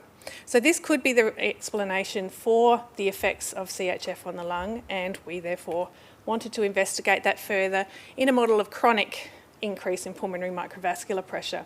So we used an established rat model of chronic heart failure, and so 6 weeks following left coronary artery ligation, we examined the cardiorespiratory variables in these animals. So we classified them into 3 separate groups, the first being those with basically no infarct. So if we look at a transverse section of the left ventricle, you can see that the muscle looks pretty healthy. The second group was 25 to 45% of the left ventricle infarcted, which we called left ventricular dysfunction, and you can see that there's a small amount of fibrotic tissue within the myocardium and the rest has thickened to compensate. But in our chronic heart failure animals, we see a very pronounced increase in the fibrosis of the left ventricular tissues. 45% or over we classified as chronic heart failure, and you can see that that left ventricle is really not looking like it will function very well. So in concert with this, we found some classical changes to the heart of the animal, with an increase in right ventricular weight, right ventricular hypertrophy, and we had an increase in the LVEDP up to that 25 millimetres of mercury benchmark. What we didn't find, however, was an increase in pulmonary edema, measured by us at this point by the wet to dry lung weight ratio. And instead of there being a significant increase in fluid within the lung, we found instead an increase in the dry lung weight or the tissue mass, which could be indicative of fibrosis. So, what was the evidence for CHF in the rat inducing fibrosis?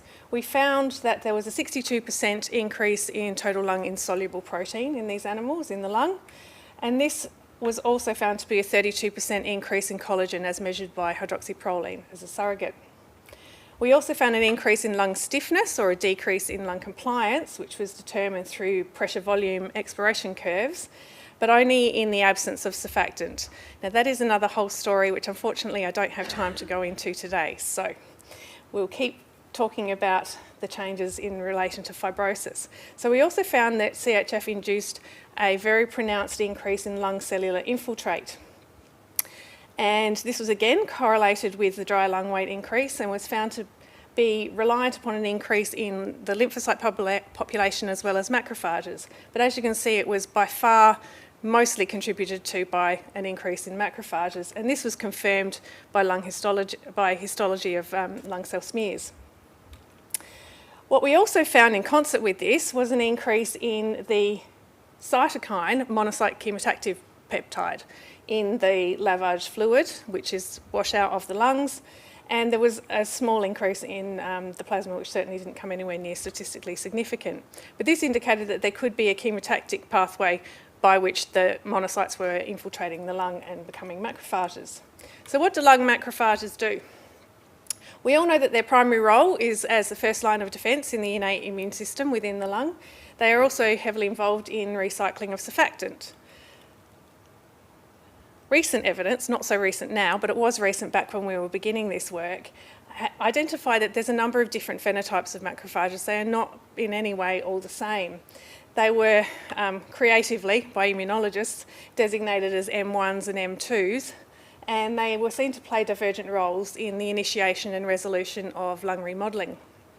So what are they? M1 macrophages have been described as alveolar macrophages. They're resident within the lung. They are activated by GM-CSF. They're associated with first-line defence, particularly against bacteria, and with surfactant recycling. And they are generally considered to be the more pro-inflammatory type of macrophage. Then we have the M2s, which are activated and recruited by MCP1 through the upregulation of integrins, particularly through the CD11B molecule. They are associated with collagen production and fibrosis, probably mostly through the production of transforming growth factor beta, and are also involved in suppression of inflammation through the release of IL-10. So we went back and had a look at some of our clinical samples, which we had derived from patients who had kindly given us bloods. This study looked at a number of patients who were admitted to the ICU. So they had acute pulmonary edema, but we were able to separate these patients out into those who had pre-existing chronic heart failure and those who did not, and found that there was an increase or a consistent elevation in the MCP1 level in their plasma over the time of their admission to hospital. We also found in a group of patients that we had enrolled that were ambulatory and visiting the chronic heart failure clinic that there was an increase, according to that NYHA scale of severity, of TGF-beta and IL-10.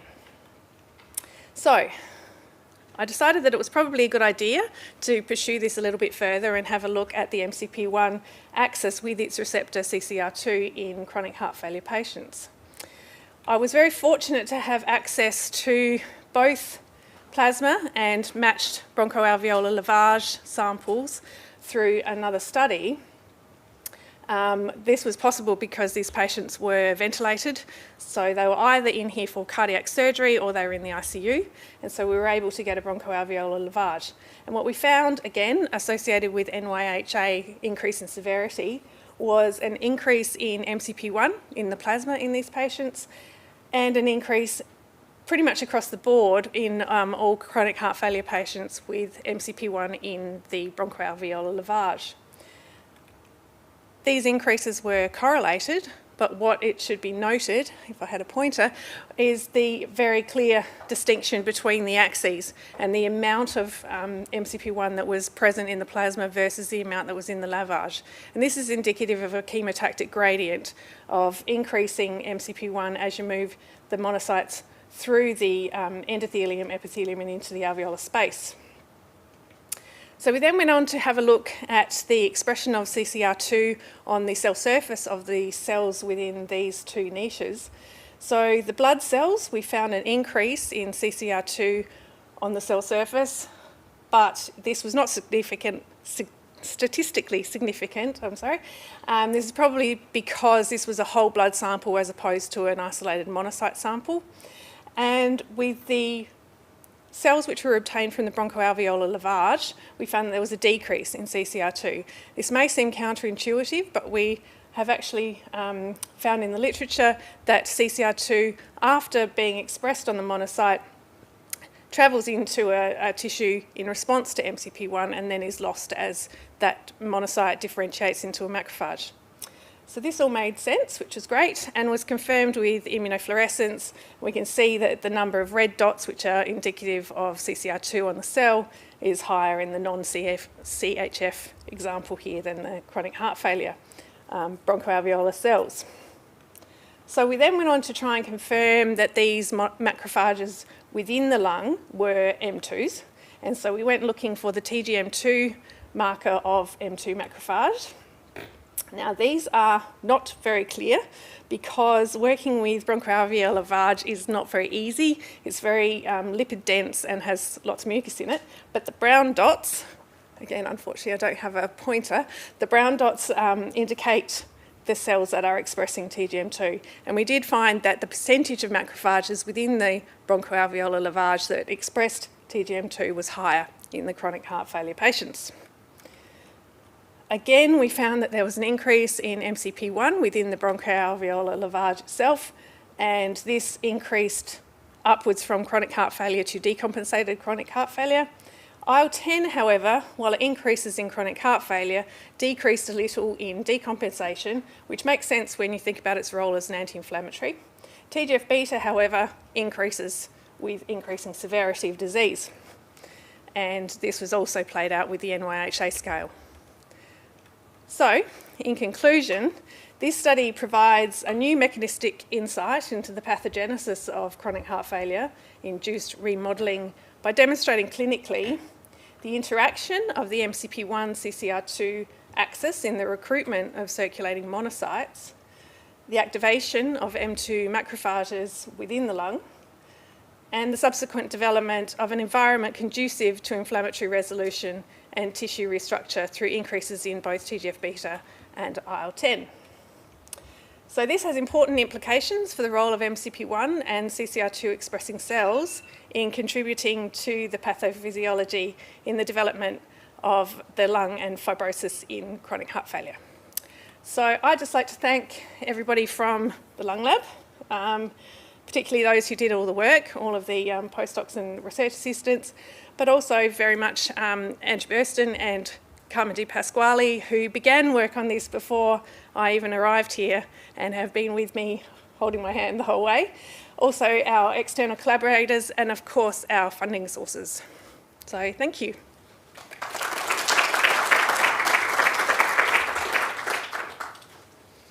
Thanks, Danny. Thanks, Damien.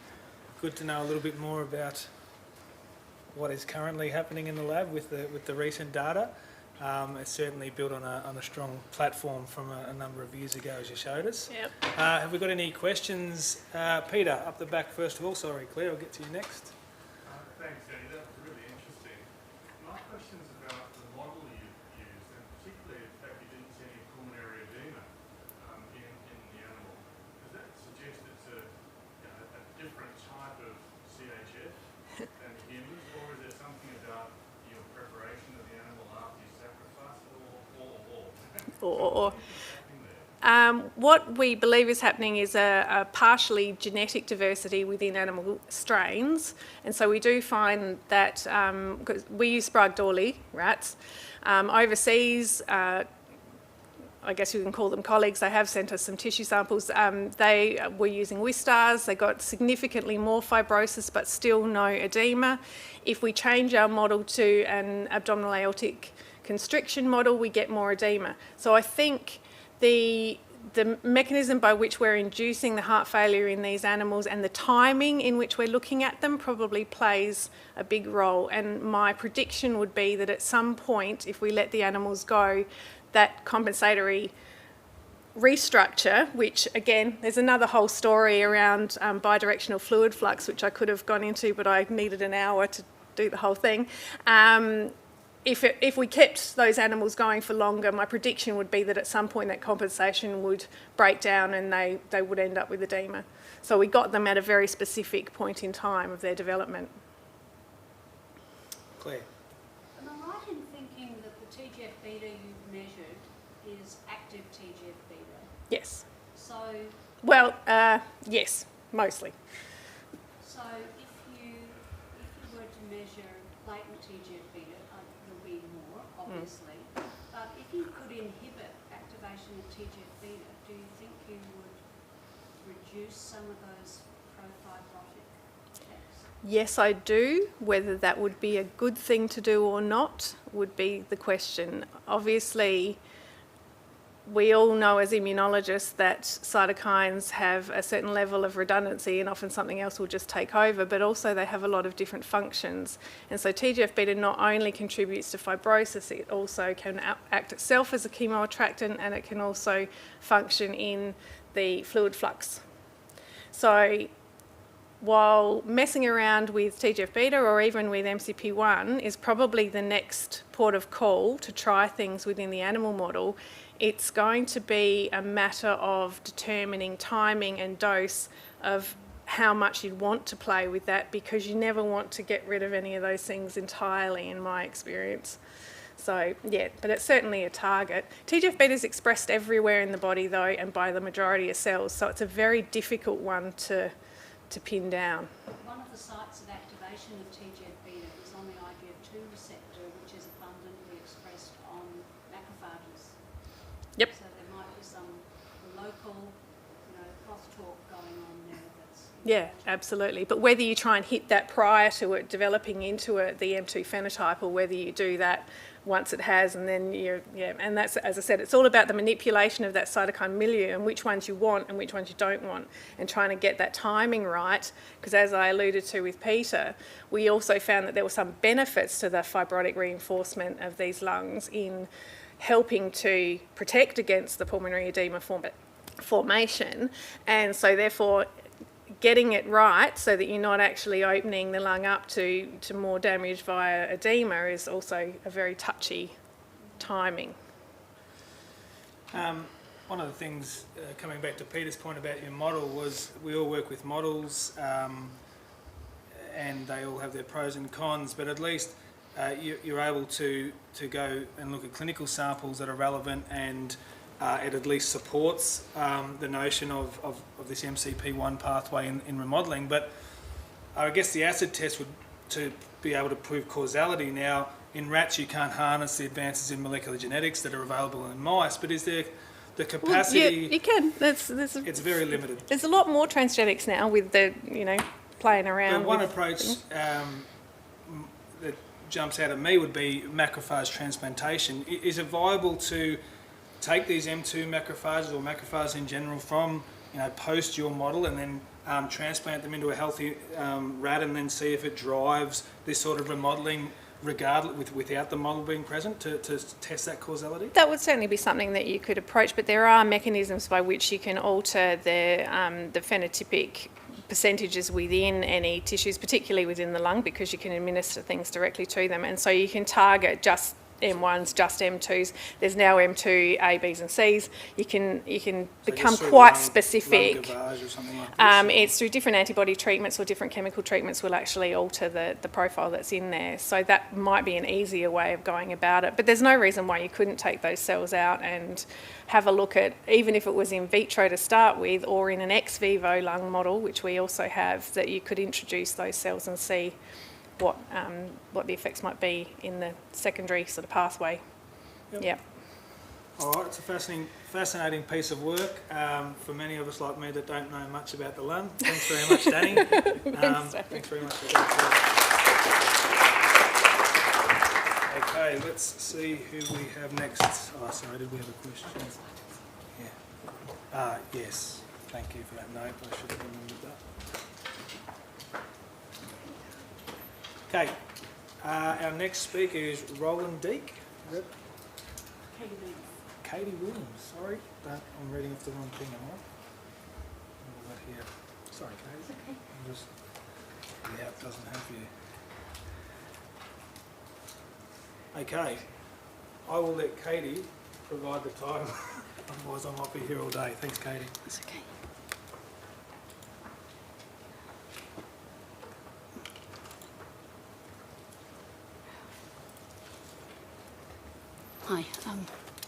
Hi, my name's Katie Williams. I work in the Rheumatology Research Lab, which is led by Mihir Wescherlecker. And today I'm going to talk to you about our project that the lab's involved in, which is looking at the ability to modify the phenotype of macrophages from rheumatoid arthritis patients in order to rebalance the immune system and potentially provide a new method of treatment for patients with this disease. Rheumatoid arthritis is a chronic autoimmune disease which affects 1 to 2% of the population. It's characterised by the infiltration of immune cells into the synovium or joint lining, and this can be seen by the increased purple staining on image B on the right-hand side when compared to a healthy synovial biopsy image seen in A. This is followed by an increase in inflammation in the joint, which can be seen in the image in the centre, the second one down, when compared to a healthy synovium, which is on the left. And this results in destruction of cartilage and bone, which results in joint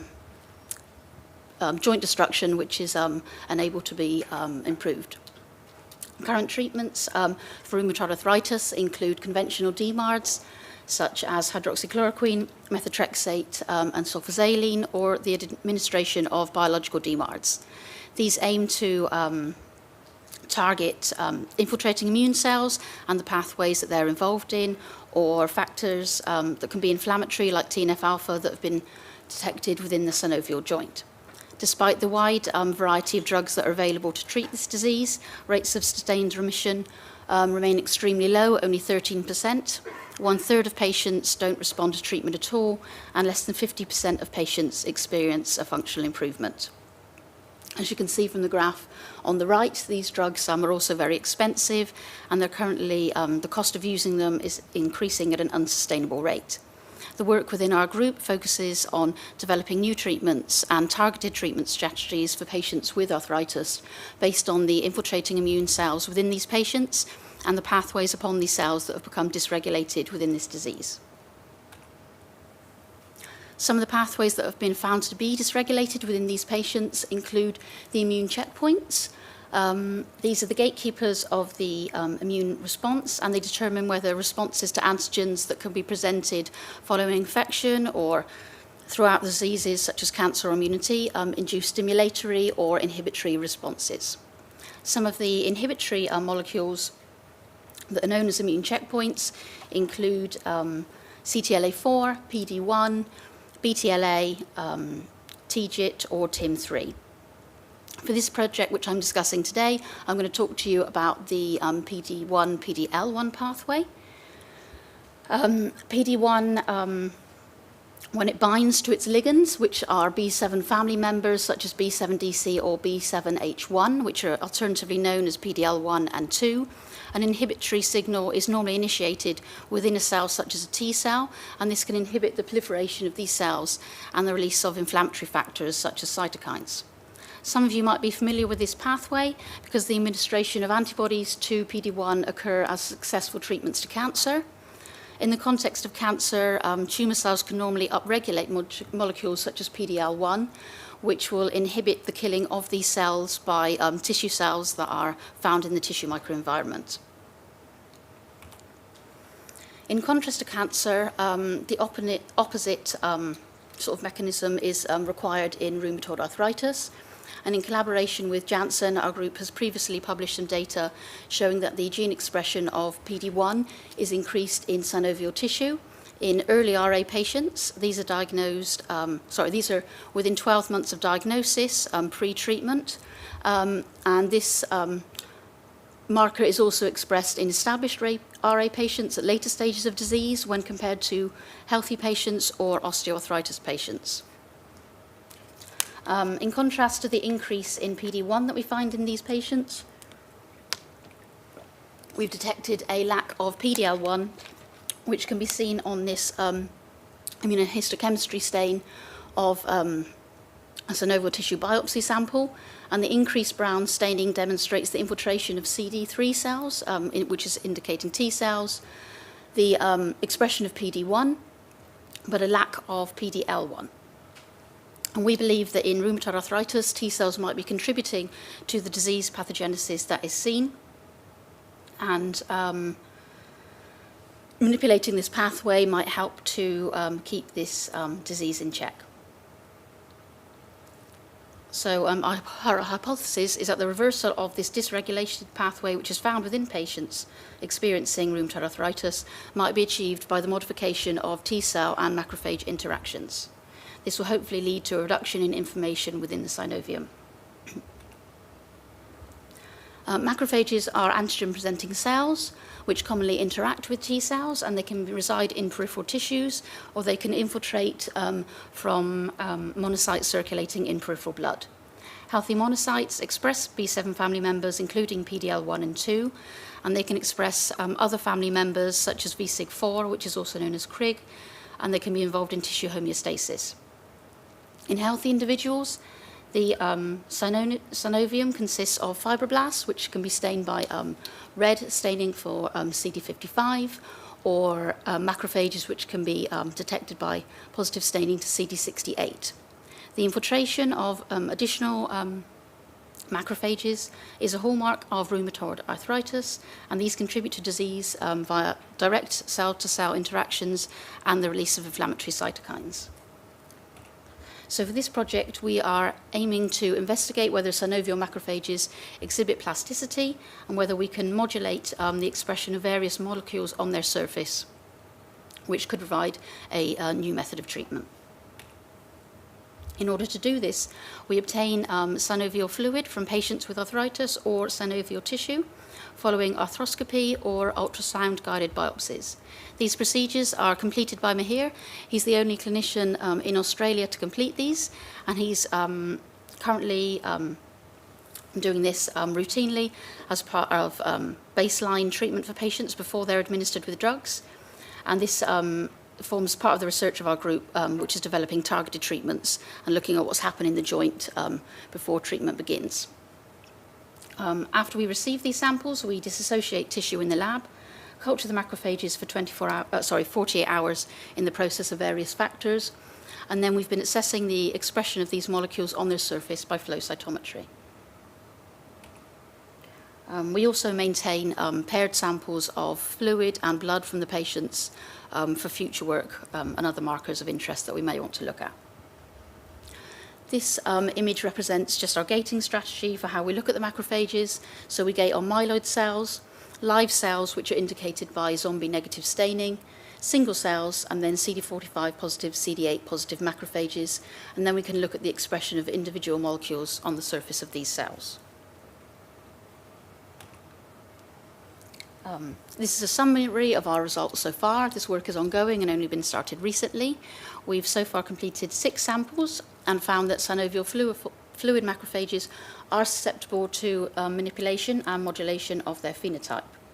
We can see that the administration of interferon gamma has increased the expression of PD-L1, which is shown by the graph on the left, and dexamethasone has decreased the expression of this molecule. We've also looked at the effects of infliximab, which is a TNF inhibitor, and currently it doesn't appear to be having too much of an effect, but we've only got an N of 2. The alternative molecule PDL2 follows the same trend, which is an increase with interferon exposure and a decrease with dexamethasone. Interestingly, our N of 6 has included 3 baseline patients, so these are pre-treatment, so early stages of disease, and 2 patients with established disease, which are later on. We've also included an immune-related adverse event, which has occurred in a patient following the administration of nivolumab, which is an antibody to PB1, which is used to treat patients for cancer. And sometimes this can result in immune-related adverse events which cause diseases which are clinically indistinguishable from rheumatoid arthritis.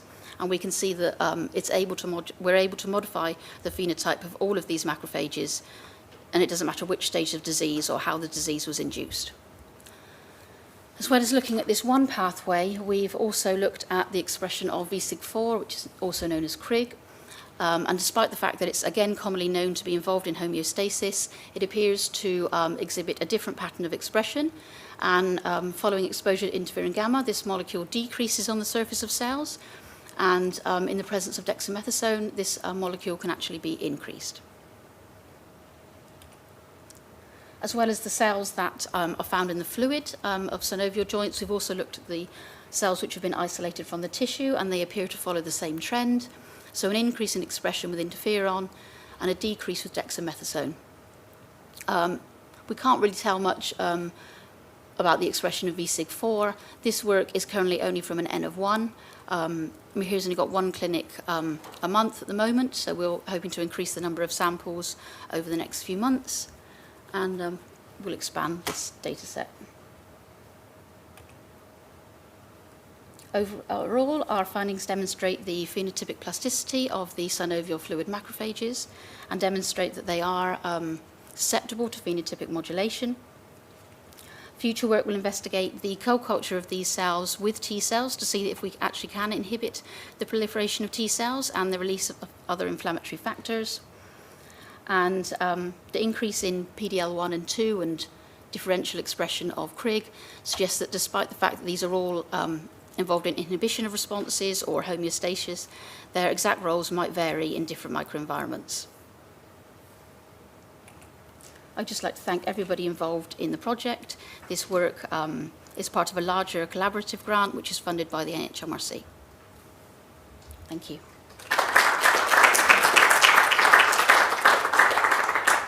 Thanks, Katie. Just, I'm sorry, Kate, I'm just going to grab a microphone. My apologies that those online haven't been able to hear the questions. This is working, yeah? So, and also anyone that's hearing impaired in the room is maybe not hearing the questions otherwise, so I'm going to get my daily steps in. Now I'm parked. Thanks, Damien, for the effort. Thank you, Katie, for a lovely talk. You're looking to alter PD-L1 expression, and there are some data from cancer.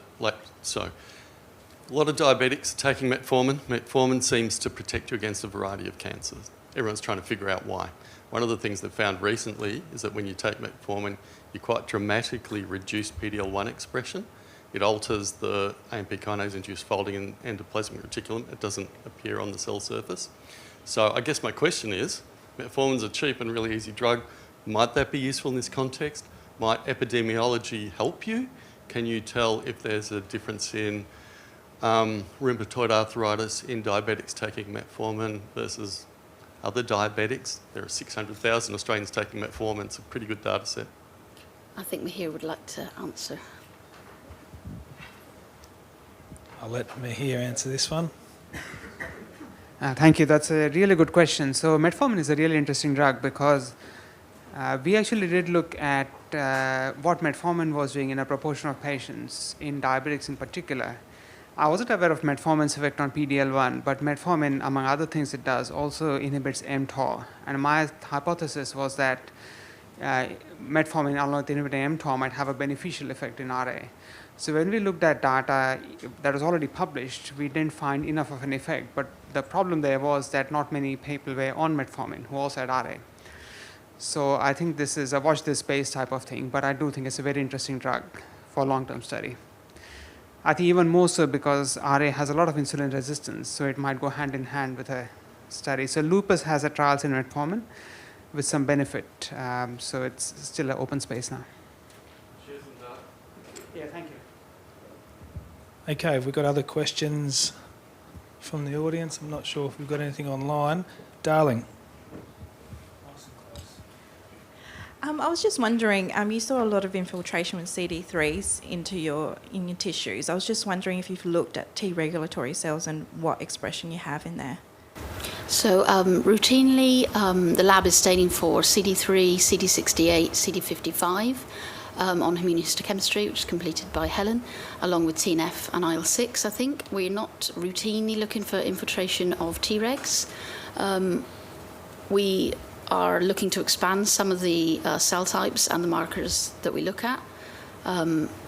We collaborate with University of Queensland and Sydney, and they're doing some sequencing and we might have some additional IMC imaging mass cytometry looking at those cells, but as far as I'm aware, we haven't quantified the infiltration of those cells at the moment. Okay. I was just wondering, because obviously PD-L1, you would think that, if there's less Tregs, you would have less PD-L1 as well in there. Yes. Yeah. Yeah, peripheral T cells expressing PD-L1 are abundant in the synovial tissue. I'm not sure about the numbers of the Tregs. Okay, in the interest of time, we'll move on to the next presentation. Thank you very much, Katie. Our next speaker is Dr. Roland Deek, who's working with a large group of people on a retrospective cohort study focused on Australian women undergoing post-mastectomy breast reconstruction. Thank you, Roland. Thank you for having me. My name is Roland. I'm a medical intern here at Flinders, and this is a paper we published in the Journal of Plastic, Reconstructive and Aesthetic Surgery earlier this year. I'd just like to mention my co-authors before I get started, Imogen Lee, Philippa Van Essen, Tamara Crittenden, and Associate Professor Nicola Dean. So many women elect to undergo reconstruction following breast cancer treatment to reduce the impact of their mastectomy. Choice of reconstruction type can really be a personal choice, but it's also often affected by other patient-specific factors that can negatively impact the overall outcome. And potential complications can include seromas, wound dehiscence, surgical site infection, flap loss, and prosthetic explantation. And research suggests that these population-based measures of risk may not correctly reflect the risk for individual patients, particularly if they're not in the middle of the curve. The Breast Reconstruction Risk Assessment, or BRA score, is an online calculator that was designed to determine the probability of post-mastectomy breast reconstruction complications in individual patients. And the goal of our study was to evaluate the predictive value of the BRA score tool in an Australian population in a predominantly public hospital setting. The BRA score tool was developed initially in a North American population exclusively undergoing immediate breast reconstruction, and it's derived from two databases, being the ACS NESQIP database and the TOPS database. Individual risk profiles for 8 complications are calculated for 4 reconstructive modalities, including tissue expander, pedicle transverse rectus abdominis myocutaneous flaps, and the latissimus dorsi flap and microvascular reconstruction. This algorithm considers the patient's unique preoperative risk factors to produce an individualized report that can better inform surgical decision making. This is just a brief overview of what the BRA score online interface looks like and the kind of information that it requests, including things such as bleeding disorders, medications, and various medical conditions. This particular study was a retrospective review comparing the observed versus predicted complication rates in our cohort of post-mastectomy patients undergoing breast reconstruction. We included all patients here at Flinders who underwent post-mastectomy breast reconstruction over a 10-year period. And data was collected primarily from the Flinders Breast Reconstruction database, and any additional information that was required for the BRA score tool was manually collected by reviewing patient medical records. This database also collects something called a breast Q score, which is used to monitor outcomes at various time points. The breast Q is a validated patient-reported outcome measure for post-mastectomy breast reconstruction, and I'll talk a little bit more about that. In terms of statistics, we use the Breer score to determine how well the BRA score's predictions represented the observed incidence rate with respect to complications, with values ranging from 0 to 1 and smaller values representing increased accuracy. We also used the ROC curve, and that was to evaluate the BRA score's ability to discriminate between cases with and without complications. This represents how well a model distinguishes between high and low risk patients in a population and produces something called a C statistic. The C statistic is scored between 1, being a perfect predictor, and 0.5, being a prediction equivalent to chance. So data was retrieved for 347 women who met our inclusion criteria. In the end, we had 313 patients that had enough data to be able to proceed with the analysis, accounting for a total of 416 reconstructions. Approximately 40% were immediate type reconstructions and 60% were delayed type reconstructions. This is just an example of the BRA score output starting at the bottom in purple, and it displays risk estimates for various complications for the different reconstruction modalities that I mentioned earlier. And then on the left, you also have the patient characteristics that were provided.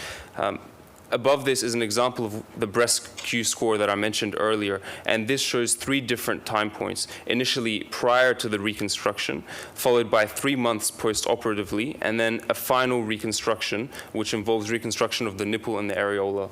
And you can see how the patient's breast Q scores gradually increase through this process. Nearly 41% of the patients within our cohort had a complication within 30 days, with seroma being the most common complication. There were no Clavin-Dinder grade 4 or 5 complications. 13% of our patients had a grade 3 complication with return to the operating theater, including 5 who required explantation of their prosthetic and 2 who had a total flap loss. However, most complications were relatively minor for our cohort. The Brier score analysis showed that the BRA score tool could accurately predict some types of complications both in the immediate and the delayed reconstruction groups. Seroma and the need for reoperation weren't generally well predicted using our method of analysis. But looking at the cohort as a whole, the BRA score again was poorly sensitive to detecting risk of reoperation, explantation, or wound dehiscence, keeping in mind that these are relatively uncommon complications for this procedure. However, it could predict surgical site infection, flap loss, and the risk for overall surgical complications with either reasonable or good sensitivity, shown across both Table 4 and 5. When the cohort was then stratified based on reconstruction timing, the BRA score tool was found to have a high predictive ability for seroma and explantation in women undergoing delayed reconstruction, and for surgical site infection and overall surgical complications for those who underwent an immediate reconstruction. This is an example of the ROC curves that we had from our data set with a stock example in the top left-hand corner.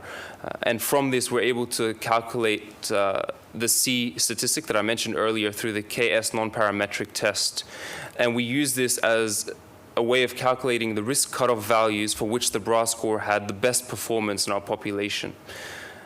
And the output from this, and the main ones that we can look at, if I can just use the mouse, is up here looking at overall surgical complications, looking at seroma, and then looking at surgical site infection. And they're the ones that had the best output with this particular statistical analysis. Then we used the thresholds that were generated with the KS test to produce Table 6. And patients with BRA scores below these thresholds were unlikely to have the nominated complication. The number of patients likely to have each complication was then compared to the number that actually had the complication across in Figure 4. Using this derived statistical information for comparison between the predicted and the observed complications, the BRA score tended to overestimate complication rates. And Table 7 at the bottom shows complications at 12 months post-op for patients undergoing 2-stage prosthetic reconstruction. And similarly to the 30-day time point, overall surgical, SSI, and seroma were again the best predicted complications. This study of Australian women in a public hospital setting demonstrated that the BRA score tool was valid to predict some post-op complications. In particular, SSI was well predicted both at 30 days and 12 months post-op. The large proportion of delayed reconstruction cases in our particular cohort gives evidence that the BRA score tool has validity beyond the original nominated population, which is immediate breast reconstruction. Whilst not all complications were well predicted by the BRA score in our study, not all complications rank equally crucial to the long-term surgical outcome or to patient health. Complications that are easily treated without serious health consequences for the patient, such as seroma, are usually regarded as less critical than those that can have a significant impact, such as surgical site infection, particularly in the context of prosthesis. When speaking to their patients, surgeons typically quote generic quantitative risks for adverse events, either based on their understanding of the peer-reviewed literature, their own clinical experience, and potentially their institution's audit data. Tools such as the BRA score are likely to provide useful information for all surgeons, irrespective of their level of experience. And it's assumed that giving patients this information assists them in making decisions on whether to proceed with surgery and even the choice of the surgical procedure that they might choose to undertake. The ACS NESQIP Surgical Risk Calculator was released in 2013, and that calculated the individualized risk of adverse post-op events for a range of surgical procedures. However, multiple studies have found that it doesn't account for the most common plastic surgery complications. The BRA score calculator was published shortly after this, and when compared to the ACS NESQIP, it's performed similarly when investigated, again, by multiple studies. Additionally, a study of women undergoing tissue expander and implant reconstruction by Kavanen and colleagues found that the tool had adequate calibration, discrimination, and accuracy, again, particularly for surgical site infection, seroma, and explantation. Although our current study showed more variability in the accuracy of the BRA score, the findings of this study that surgical site infection was well predicted matches with previous findings, and even that partial or total flap floss was at least reasonably well predicted is encouraging and contrasts with the previous studies that have been done. The strengths of this study is that the cohort of patients was representative of the whole of practice of a public hospital unit rather than a specific subgroup of patients selected for this study. In addition, the use of this risk calculator in a population with both delayed and immediate type reconstructions hasn't previously been reported, and the results may be more applicable to a global field. Potential limitations of the study are that the BRA score calculations weren't performed at the time of patient assessments, and investigators analyzing the study data weren't blinded to the BRA scores. Additionally, rare complications could not be evaluated due to the cohort size, and BRIA scores tend to become less accurate the less cases that you have. The creation of the BRA score tool has been an important milestone in further developing an understanding of risk and informed consent for women undergoing post-mastectomy breast reconstruction. The careful weighing of expected benefit versus potential harm is something surgeons guide patients through daily, though usually without any kind of quantitative basis. High-quality prompts, such as the breast cube, provide patients with likely predictive quantitative improvements in well-being depending on their personal health factors and the procedures they're undertaking. They can then weigh this information up against the risk of complications generated by risk calculators such as the BRA score. And this process of shared decision-making has been shown to be beneficial, and there's even some evidence that the quality of the decision-making process is often more valued by patients. Aside from its utility in facilitating informed consent, understanding risk can trigger several perioperative care strategies, whether that might be changing the type of dressing used, a dose of prophylactic antibiotics, or an early wound review to help mitigate the risk. Surgical protocols can also be devised to incorporate these strategies with the aim of improving patient care and outcomes. Overall, the BRA score risk calculator is valid to detect some risks in both immediate and delayed breast reconstructions in an Australian public hospital setting. Surgical site infection is the best predicted complication and is well predicted across both autologous and prosthetic reconstructions. Finally, I would just like to acknowledge Professor Robert Murphy Jr. of the Lee Valley High Health Network, Katie Somers, Keith Hume, and Christopher Simmons of the American Society of Plastic Surgery for their contributions to the development of this study. Thank you.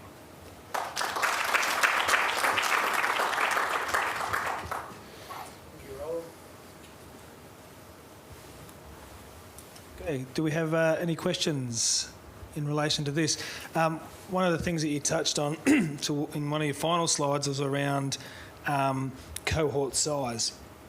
And if I think back to the first talk within this session, another modelling piece of research, I was wondering then how many samples is enough?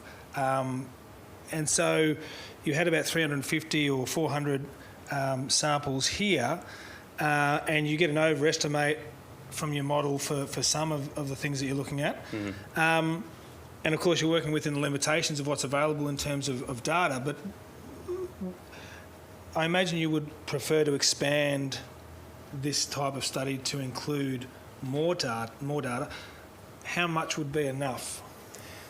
So the original study, when they developed the algorithm for the BRA score, had I think about 5,000 patients in their cohort to be able to develop this, but they had access to a huge population in the US. Our main finding is that we're studying this in a completely different population, and they also have a tendency for the immediate reconstructions, whereas we prefer delayed reconstructions.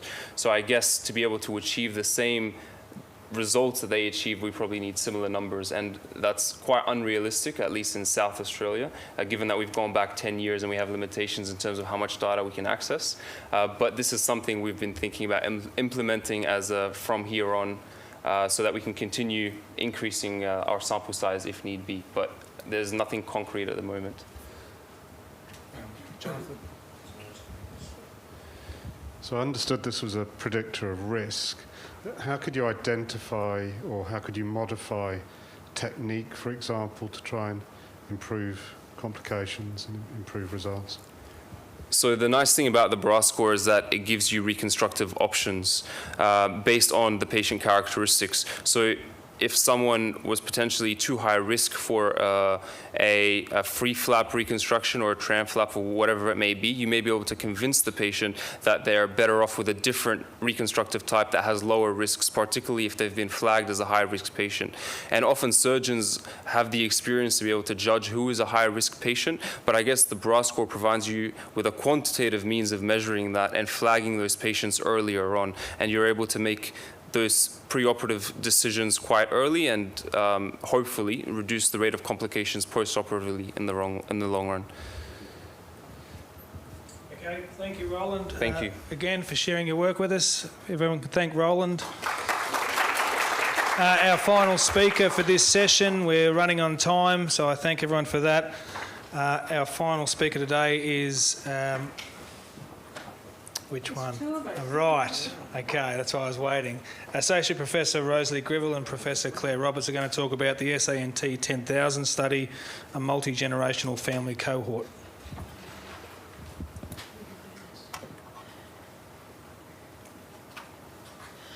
Thank you for the introduction and for the opportunity to speak. Claire and I are grateful to speak to you about an opportunity, or speak to you about this opportunity to conduct a multi-generational family cohort, which I think is a great example of the possibility of collaborative research across an institution like SALHN, and also building on the collaborations that we have between SALHN and Flinders University.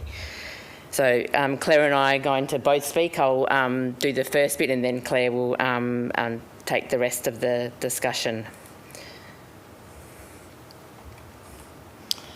So Claire and I's respective but quite different research careers have largely been around trying to understand and improve health around an event that happens about 300,000 times a year across Australia, and that event is a birth after a pregnancy for a woman.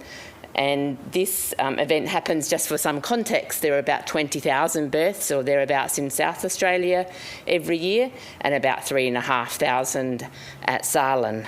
And we are quite lucky in being able to have data available to us around the number of women that give birth and potential issues and complications that arise around birth. So pregnancy is essentially, whilst for most women a normal physiological event, it is actually quite a physiologically stressful event for a woman and a woman's body. And many of the people in the room who have been pregnant will understand that from very early in pregnancy there are many changes that happen to a woman's body to assist her body in adapting to sustain and aim for a healthy pregnancy. And all those changes happen to almost every system. So, for example, there is changes in respiration, changes in the cardiac output. So even from 6 weeks when you first know you're pregnant, the cardiac output increases an enormous amount. Changes to kidney and liver function, blood volume, and also changes which can verge towards pathological changes, including tendency for blood clots, changes in insulin resistance, and changes and increases in inflammation. Whilst for most women, or many women, pregnancy and birth is a normal physiological life event, there are complications that can arise in pregnancy. And these complications include things like preeclampsia or pregnancy-associated hypertension, growth restrictions, so when the baby doesn't grow to its full potential, preterm or early birth before 37 weeks, or gestational diabetes. And we're now starting to understand these complications as where a woman's body has perhaps been pushed to its limits, where it is not able to continue to adapt to a physiological level. And we're again starting to understand that these complications in pregnancy are not just having an effect during the pregnancy or in the immediate postpartum period, but in fact there are consequences for maternal and fetal health in the longer term. And we are now understanding, as Claire will expand upon, that there is an increased risk of developing non-communicable diseases later in life, both for the woman and her infant. Gestational diabetes is a complication of pregnancy that's relatively well known, and just an example of the increasing rates of some of these complications that we're seeing during pregnancy. And these rates are increasing independent of things like increasing maternal obesity and new criteria. So there is something else going on that is causing these increased rates of complications in pregnancy for women across Australia. And we are now starting to understand that things like gestational diabetes have longer-term complications for women down the track. And again, an example of one of the cardiovascular risk factors that is coming to play for later life for women. And I'll now hand over to Claire, who will speak to the systematic review that her group has conducted, and to also paint the picture for the cohort study that she has been working really hard on. Thank you. Thanks, Rosalie. Pardon me. So what Rosalie didn't say was that last graph, which I hope you don't mind me going back to that, Rosalie. You can see that up until about 2011, the incidence of gestational diabetes in Australia was fairly stable, around 5 or 6%.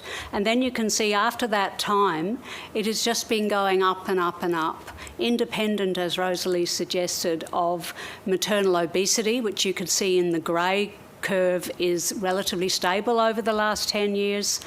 But also independent of or preceding the change in the diagnostic criteria for gestational diabetes, which we would expect because the diagnostic threshold for fasting glucose, for example, has come down. We would expect it to go up. But there was quite a significant rise preceding that. So that's a real worry, because now we're talking about 16% of Australian pregnant women being diagnosed with gestational diabetes. So what about the long-term consequences? So Prabha Andrawira and Melissa Patarana in my group have led some systematic reviews, which I'll talk about too. One is on the long-term health consequences, particularly cardiovascular risk factors after GDM in women. And this study had over 12,000 abstracts reviewed. Eventually 140 odd were found eligible, with 93 included in a meta-analysis. And of course you can't read that table, but it's showing that in women who were assessed between 6 weeks and 29 years postpartum, but the majority were actually 6 weeks to 6 years postpartum, systolic blood pressure is elevated in those women who had experienced a gestational diabetic pregnancy, to the extent that the mean difference is about 2.57 millimetres of mercury. But if we look at other cardiovascular and metabolic risk factors in those women, so systolic, diastolic blood pressures, BMI, total cholesterol, LDL, triglycerides, fasting glucose and insulin, all are elevated in women after a gestational diabetic pregnancy, with HDL being lower.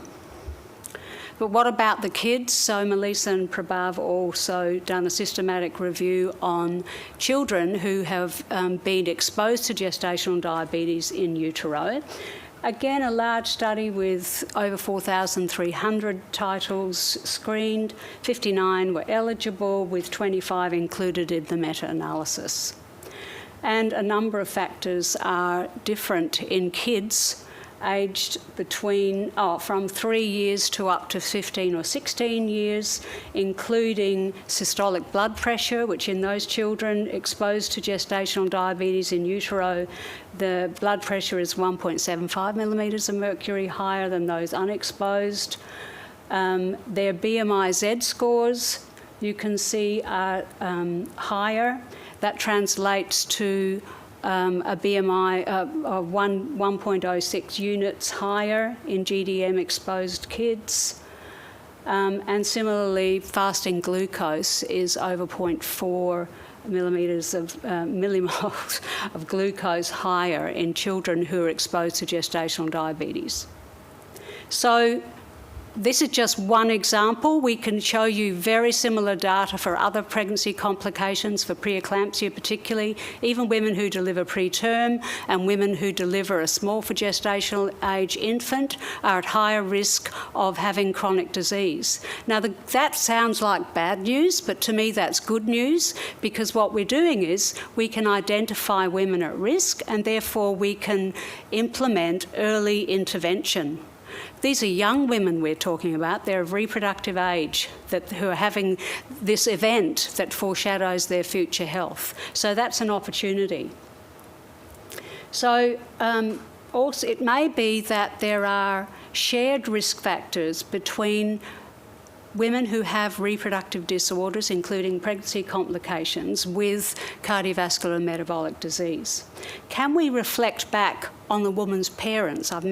We've talked about the woman and her children, but what about her parents? So there are some very well-known risk factors, for example, again, gestational diabetes. A family history of diabetes is a significant risk factor for gestational diabetes, as is ethnicity. So different ethnic groups have different predisposition to gestational diabetes. So we can say something about the parents potentially. So this idea that we are developing here as a partnership between Flinders and SALHN is around a multi-generational cohort. So that's unusual in that we're proposing a cohort that goes across 3 generations. So we start with the pregnant woman, recruited here at SALHN, and then recruit her children and follow both the mother and her children. The vision is 1,000 women a year for 10 years and follow them for 10 years. So it's at least a 20-year vision, which could be a huge research platform. But what about the parents? At the same time, there are a significant number of people in the south of Adelaide who stay put, and there are a significant number of women attending this hospital for pregnancy care whose parents also live in the region. So that affords us an opportunity to actually include the woman's parents, potentially her partner and her partner's parents, in a multi-generational cohort study. So why would we want to do that? Obviously, there's lots of information we can collect. We can ask lots of different questions, for example, about genetics, about shared lifestyles, about risk factors that contribute to different sorts of disorders and lifetime chronic disease. And you'll appreciate that there may even be a very small number of people that there may even be a 4th generation. So far we've had discussions with lots of different people from different specialties here at the hospital, from different people, different research groups in the university, not just in the College of Medicine and Public Health. And there's a great opportunity to link the programs of research across all these specialties. But of course this is still in the concept stage, and we're very much wanting now to talk to our community to understand whether there is interest in participating in such a multi-generational family study in the south. What are the opportunities for other cohorts? and collaboration with other cohorts. So in Australia, I don't think I can use a pointer, but that sort of spoken wheel thing is a number of different cohorts that have been recruited in Australia. The two oldest are the RAIN study in Perth and the ABC cohort in Darwin, both of which are about 30 years old. Initially, they recruited pregnant women and the children, and they have been following up those children for 30 years. And they're the only studies who have really had that sort of longevity. There are a lot of others that are just starting or have had a shorter duration. But this study is really quite unique, this proposal in having the grandparents, if you like, of the babies who are born in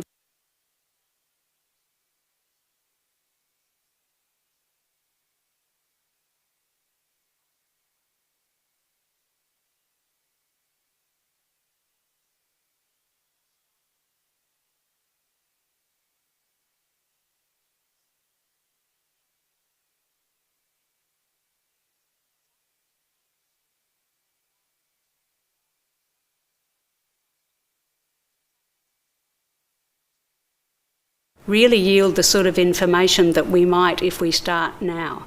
There are also a large number, and you can see the sort of numbers of participants in these international cohorts. So there's great opportunity also for researchers here at SALHN and at the university to collaborate across the world and add value, but also gain expertise, knowledge and methodologies to really interrogate this sort of a study.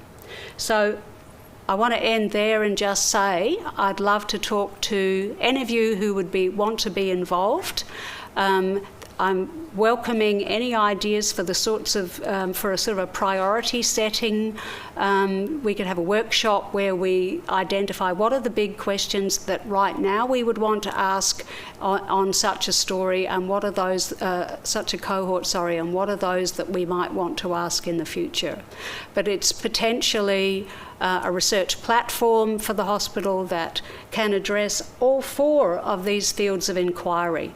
So there's opportunity for discovery, for embedded clinical trials, for continuous improvement, because obviously we can interrogate the data and see where we need to do better, but also obviously health services research. Thank you for the time.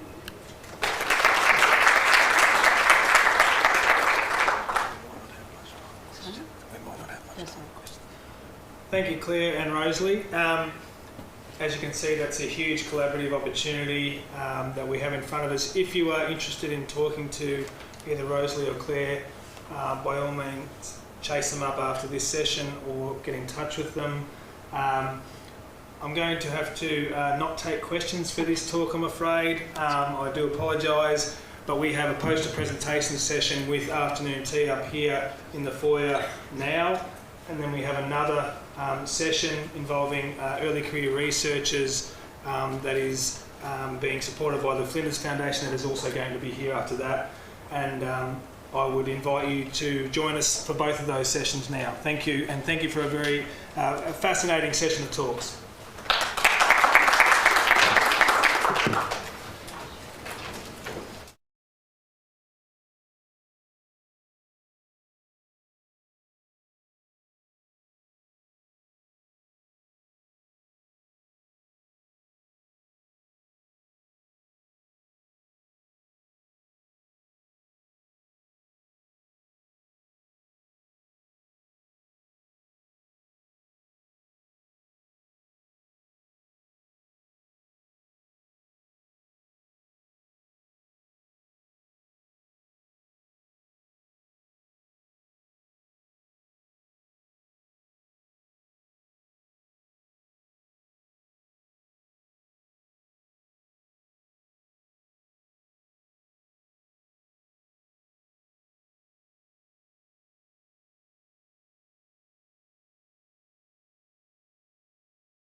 Good afternoon, everyone. Welcome to the Flinders Foundation Young and Upcoming Researchers session here of Day 2, SALHN Research Week. We acknowledge the Kaurna people are the traditional custodians of the Adelaide Plains and pay respects to elders past, present and future. We recognise and respect their cultural heritage, beliefs and relationships with the land. We acknowledge that they are of continuing importance to the Kaurna people living today. So, usual housekeeping at SALHN Research Week, we have the Hoover event platform, which you can use, you can access via that QR code. And this gives you ability to ask questions for our panellists. And so, yeah, please get on board. So now I'd like to introduce the facilitator for this session, Associate Professor Michael. He's the head of the Gene Expression Laboratory at Flinders Centre for Innovation in Cancer, and he also is in the Department of Gastroenterology and Hepatology at Flinders Medical Centre. So can we have a round of applause for Michael, please?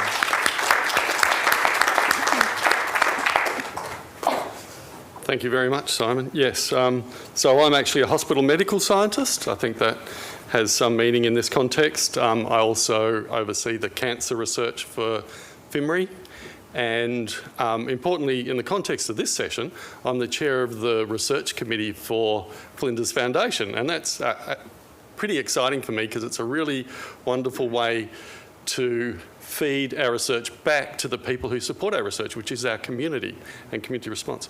So in that context, I want to firstly thank the Foundation for supporting this session, and I'm quickly going to throw to the Managing Director of the Foundation, who's going to talk about the wonderful initiatives the Foundation has with early career researchers. Thanks, Michael. This is really slick and well planned. Thanks, Elise, for having me. Flinders Foundation is really pleased to support Research Week, and thank you for inviting us to participate, Andrew Burston, and Simon and team. You've done a great job so far and I've really enjoyed all the sessions. We're delighted to have our name associated with early and mid-career researchers. They make us look a hell of a lot better, and you're about to hear about some wonderful work underway. And one of the things we like most about working with them is they love participating in our fundraising activities. And 2 of those activities are up on screen, and I think we've got a small number of people running the city debate at this stage, so more people are invited to take part, but you can also support their cause. And we've got some schemes in place where we're going to reinvest those funds to support their careers and support the wonderful research that they're doing. So please get behind them and support them, and let's all work together to support the great work that they do. Thank you.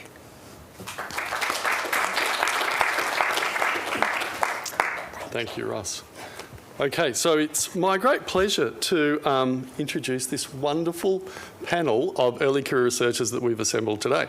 In fact, I'm not taking any credit for the organisation of this. Elise at the front here, this is the early career researchers really working themselves to try and sell themselves to you as an audience, to these institutions that they belong to, because it's our role to get behind them and support them in everything that they do. So, Elise, thank you for pulling the session together up front. Okay, we're going to kick off with Amy Reynolds. Now, I'm going to ask all of the panel members to maybe just give us a short 4 or 5 minute talk, no slides, about what they do, and that'll lead into later conversations. Okay, Amy Reynolds is a senior research fellow. She's an epidemiologist and she works down at AISH in sleep research. Amy, would you like to talk about yourself, please? Thanks, Michael.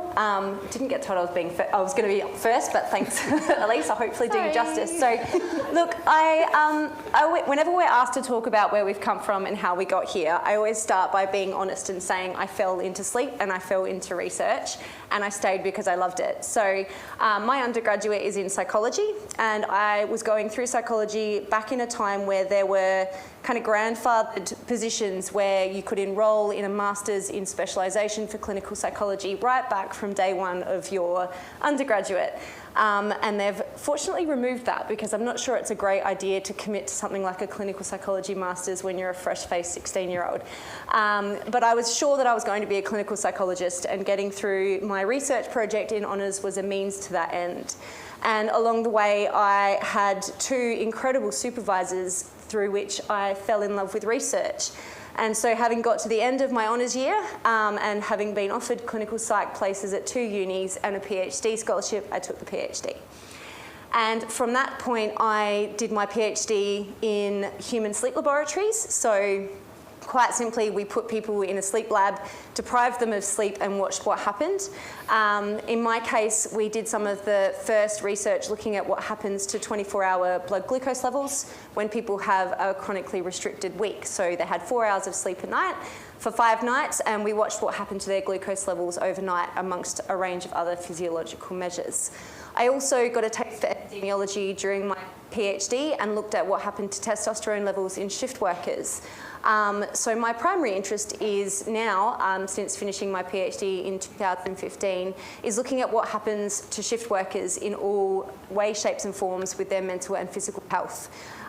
My current research program is actually focused on first responders, on paramedics, and trying to manage that transition to shift work from a sleep perspective, which obviously has implications for junior doctors, new nurses, and a range of other workers who transition into shift work. Because we actually don't know what happens when people start shift work. We know that once they're down the road, there are lots of associations between shift work and adverse health outcomes, but we don't know the progress of how that happens or what comes first and how we can help.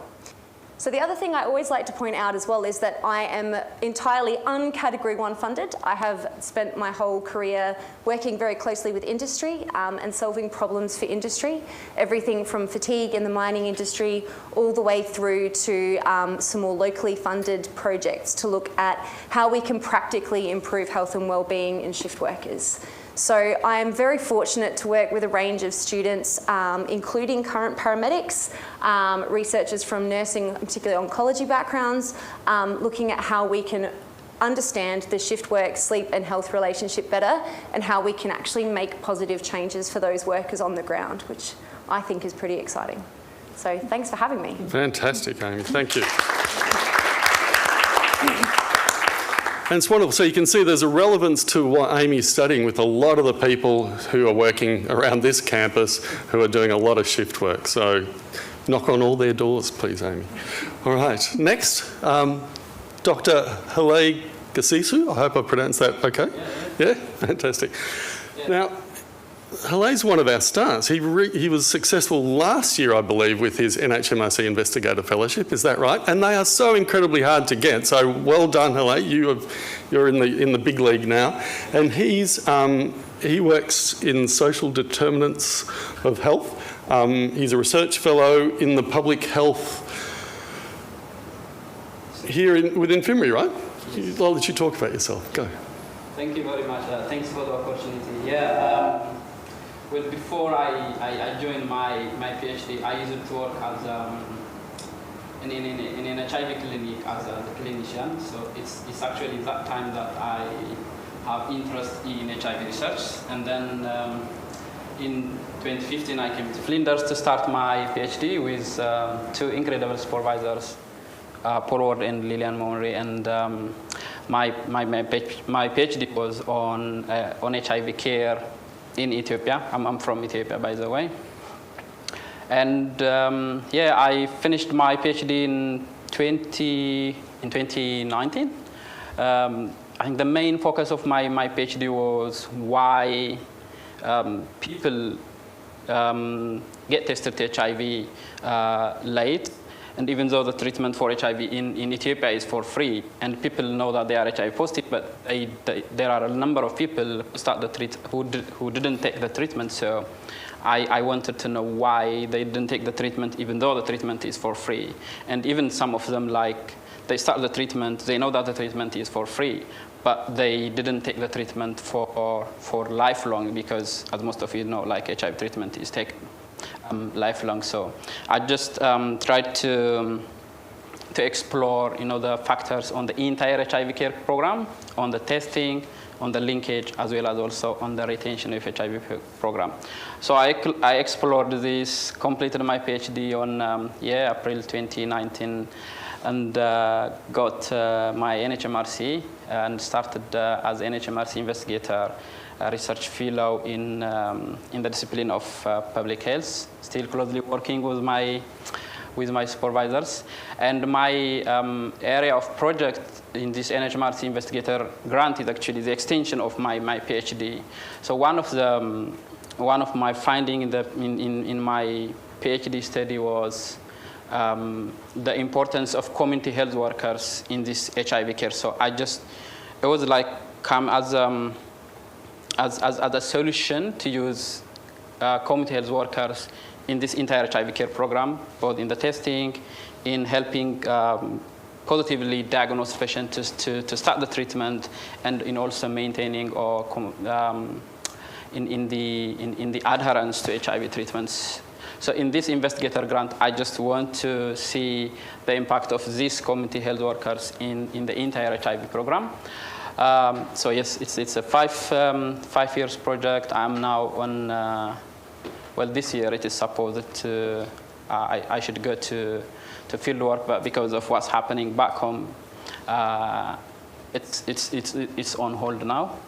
Anyways, yeah, so that's my area of research, and recently I am also interested in war and public health, that arguing that because war affects all the sustainable development goals, and I am actually interested in this because of what's happening in Ethiopia because of the civil conflict. So yes, yeah, this is about me, and that's my area of interest. Fantastic, Thank Adelaide. you. Yeah, we're really lucky to have you here, because you enrich the depth of the research that we can do on this campus. So it's fantastic to have you with us. And now I'm really happy to introduce Anya Hatinsky, who's a haematologist with us here at Flinders, who's just completed a PhD. Tell us about that, Anya. Thank you, Michael. So a bit about myself. I started off life in Perth, but when we were allowed to fly in and out of there. And I did a Bachelor of Science degree and then an honours year. And during my honours year, I was stuck in the basement of the chemistry building and thought, I don't really want to do this, and thought, why don't I apply for medical school? And that's brought me to Adelaide, to Flinders, where I did my medical degree. And I can't remember if it was in this lecture theatre or next door, but on the very first day of that degree, they said, turn around and introduce yourself to the people behind you. And the person I met then is now my husband, which is why I'm still stuck in Adelaide. But so we went back to Perth for a couple of years. I started intern at Royal Perth Hospital. I did some of my training here at Flinders Medical Centre, became a haematologist in 2017, I think, and I've always loved molecular biology and genetics, and I love knowing how things work right at that basic level, and I decided to do a PhD. Also so I could understand a lot of the new techniques and tests we're using in haematology, or the genomic medicine, learning about things like gene editing, which I think will revolutionise medicine going forward. So I was always interested in lymphoma in particular, but my PhD is in chronic lymphocytic leukemia. Partly because of my mentor, and also SALHN had a huge biobank of samples, so hundreds of patients with thousands of samples of CLL. And this disorder is an interesting one in that some people have it and never ever need treatment. So I do remember as an intern at Royal Perth, someone told me they had leukemia. I was like, isn't this a problem? Why is no one stressed about this? But she said, oh, it's fine, it's fine, it's fine. And it turns out she was right, and she was one of the many people that don't need treatment. But on the other end of the spectrum, people can die of this disease young and very quickly. And so part of my research was trying to work out why that is, and some of the biological drivers of the disease, and why it has such a variable outcome. So as Michael said, I submitted my thesis in March, and I've waited a very long time to hear about it, and I've heard about it this week, and I just need to make some amendments and it will go through. And that leaves me here, and currently I am looking for a job, so if anyone wants to give me a job, that would be lovely, because I might be selling barbecues at Bunnings. Thank you. Well, sausages first. Yes, that's right. That's right. Thank you. Thanks, Anya. That's a great wrap. Okay, now I'd like to introduce you to Sarah Tomasi. Now, Sarah's a hospital medical scientist like myself. There aren't that many of us, really. So she's going to talk to us about the work that she does. Hi, I'm a medical scientist in the Department of Clinical Pharmacology, which belongs to the Division of Medicine, Cardiac and Critical Care. And I've landed here through a bit of a journey across the world. I was born in Italy, where I did my Bachelor of Biotechnology Honours and a Master in Biotechnological Sciences at the University of Salento. Then I moved to Scotland for a PhD in medical sciences. And in that occasion, I met my supervisor, Professor Manconi, which has been my mentor for the last 10 years. And I was given the great opportunity to come here to Australia for 6 months as a visiting PhD student. And I fell in love with Adelaide. I met a lot of new friends. But what is more important, I managed to create a network of connections and collaborations. And then at the end of my PhD, I've applied for a job here, and I've been here from 2015. I really enjoy working as a medical scientist in clinical pharmacology because it gives me the opportunity to work on a lot of different research projects, and it balances a lot of research but also providing a service to the hospital and to other research groups. I'm currently working on 3 main projects. I'm the coordinator of 2 clinical trials. One is an investigator-initiated clinical trial that looks at the cardioprotective and antihypertensive effects of an anti-inflammatory drug, methotrexate, in a population of rheumatoid arthritis patients. And we believe that methotrexate might be repurposed for cardiovascular management.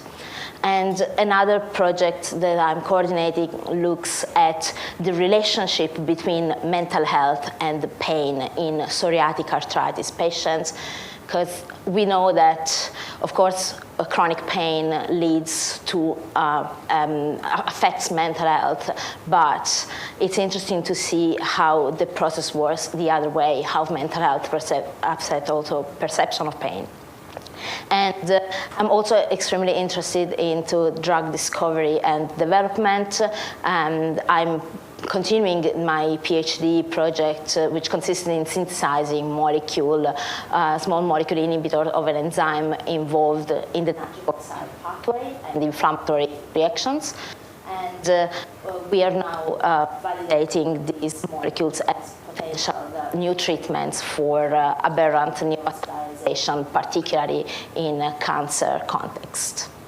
And thank you so much for listening to me. Thanks, Sarah.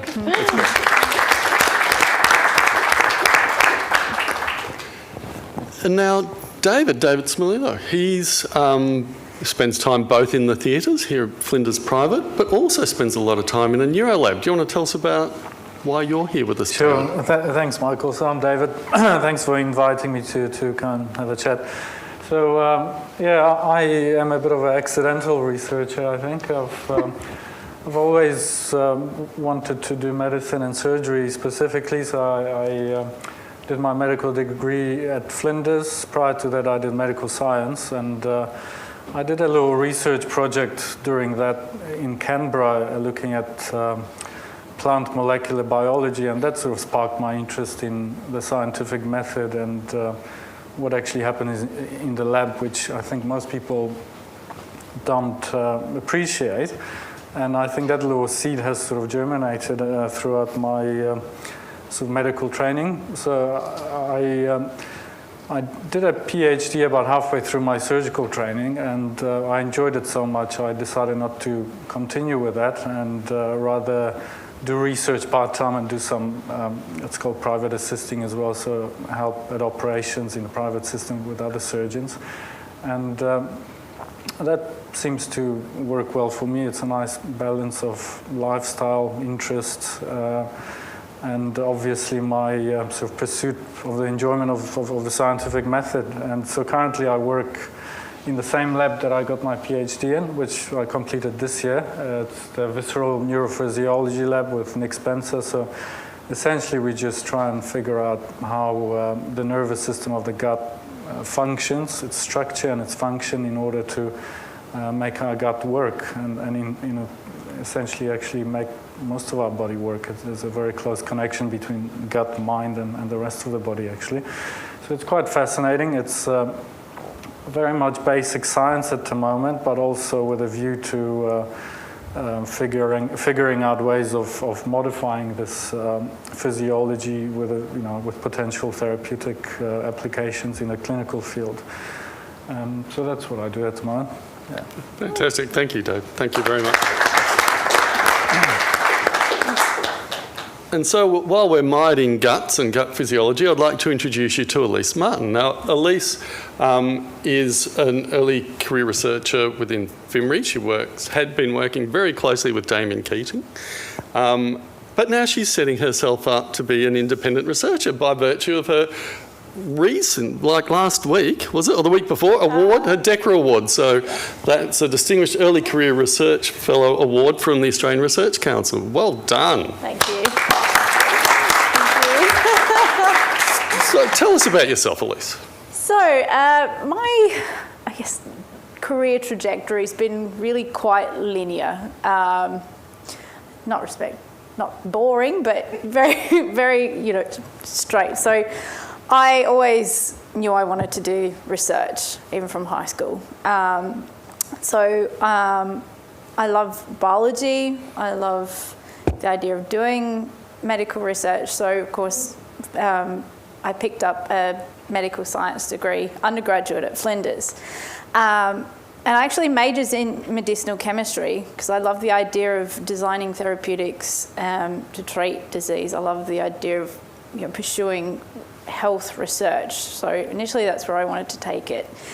But chemistry labs made me cry. So I thought, well, okay, what else can I do in a medical space? So I then took up a Bachelor of Science Honours with Greg Barrett, looking at fatty liver disease and calcium channels.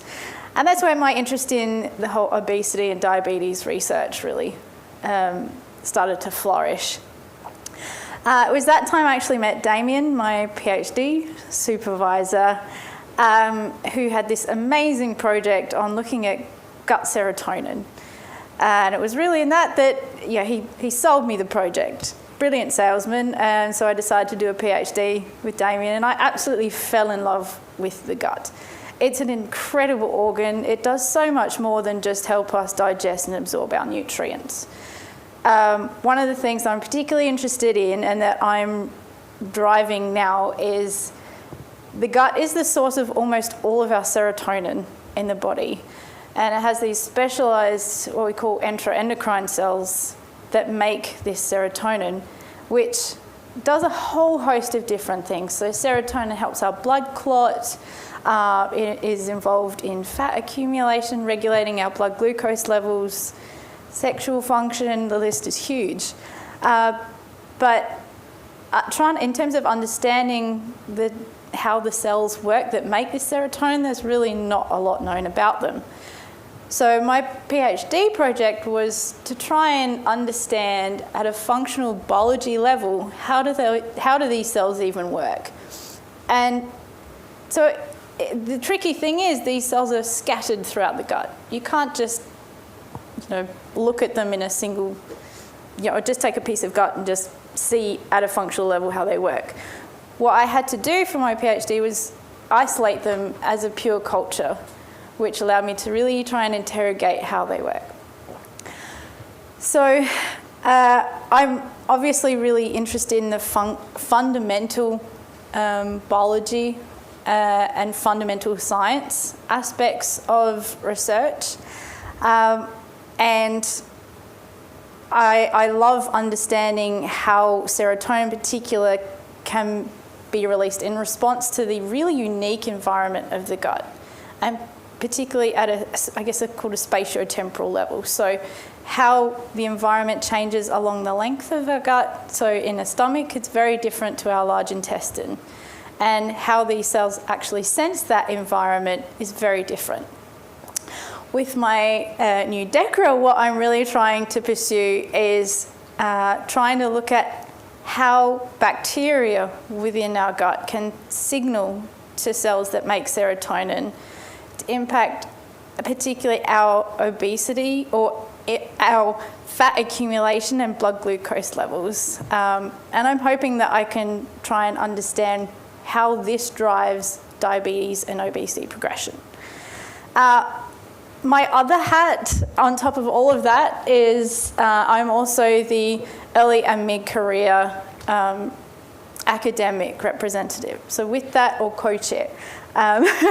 So with that, I've always been really passionate about supporting my fellow early and mid-career researchers, because I think as a community, when we work together, it just is a synergistic relationship that enhances all of our research, and the butterfly effect of that is huge. So I just love being a part of an early and mid-career researcher network and community, and yeah, thank you. Fantastic, thank you.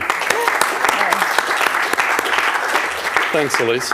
Okay, so now you've been introduced to all of that, to the people on our panel, and it's wonderful, and it's wonderful that we're really getting our early career researchers together, that FUMRI has developed this Red Hub model to mentor and encourage and develop this group of people, because they are our future.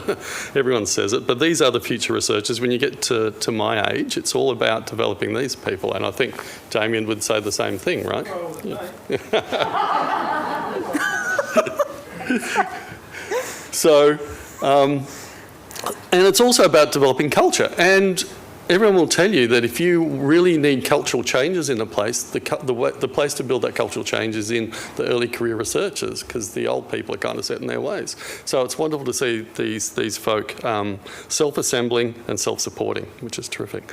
All right, now they're a panel, so these fine people are here for you to scrutinise. We want you to pick their brains. We want you to tease them and to tear them apart a little bit now. So I want you to think about some questions, everyone in the audience and those of you watching on your computer screens elsewhere. Think of some questions, send them through Hoover, which I'm still coming to terms with, and I believe I'm going to see those questions that'll come up. But I'll kick off with a couple of questions, I guess. One of the reasons you don't do research is because it's not going to make you money. I don't know too many scientists who drive Ferraris, right? So what is it that actually set you upon this call? I mean, I know a few of you have approached this in your introductions, but what is it that drives you to do research over anything else that you could do with your lives? So you want to just kick in with that? Amy? You want me to start? Oh, I mean, at the risk of sounding a bit like a cliche, for me it's about making a difference. And particularly, actually recently I was asked as part of an interview for a grant that we went through, which is a very rare question, what's your personal investment in the project? And this was actually about understanding the impact of work schedules for paramedics. And I shared with the panels a picture of my mum at 16 when she was a volunteer paramedic for St John. And I grew up with parents who had met on the ambulances. And through my whole childhood, Mum then went on to be an emergency nurse here at Flinders, and we grew up with stories of, you know, what their work life was like and trying to juggle, you know, family, trying to juggle life as they went through. And so certainly for me, my research from a shift work perspective, particularly in healthcare settings, really comes from having grown up knowing what some of those impacts are. And certainly as Mum has gotten older, being aware of some of the longer term health impacts for some of her colleagues and friends too. So, you know, that's certainly a big factor for me and one of the reasons I love doing it. But also it's, for me, about fostering the passions that my students have. And a lot of them come in and each of them brings something that is really unique and special to our conversation. And my research changes every time a new student comes to the group, because you know, when you're working with paramedics, they'll bring something that you haven't even thought about that they need an answer to. Or when you're working with nursing students, they come in and bring something that, you know, you haven't even thought about, or perhaps they bring a perspective you haven't considered. So, you know, my research fundamentally comes from wanting to see positive change, but it's then driven by that passion that I see with the students that come in too. Yeah, very good. Anyone else want to have a... So I think my love of research started when I was really young, probably about 6. I think I've told this story a few times, but my mum actually bought me a Smithsonian Frog Lab dissection kit. One of those kits you have to make yourself. So you make the mould, you set it in, and then you cut up the frog with some plastic tools. But I remember that moment of just sifting through the little plastic anatomy bits and going, this is amazing. Like, how do all of these things work and fit together? So I think from that moment I was kind of sold. But also what I love is that, you know, every day is something different, and every day you get a greater appreciation, especially from a fundamental science point of view, of how our bodies work and how, like, we have an even deeper appreciation of just how special we are, which I think, you know, from a philosophical point of view, it's quite humbling that we have the opportunity to see that firsthand. So that's what drives me. I mean, I could just do it all day and talk about it all day, but yeah, money was never a thought. It's just chasing the unknown and having a deeper appreciation of ourselves. Fantastic. Now, I've got some questions pouring in, actually, which is terrific. So the first question is, how difficult is it to establish a career in research, and what sacrifices do you have to make? Who wants to jump at that one? I'm happy to talk about that one too. Go, Liz. It's hard.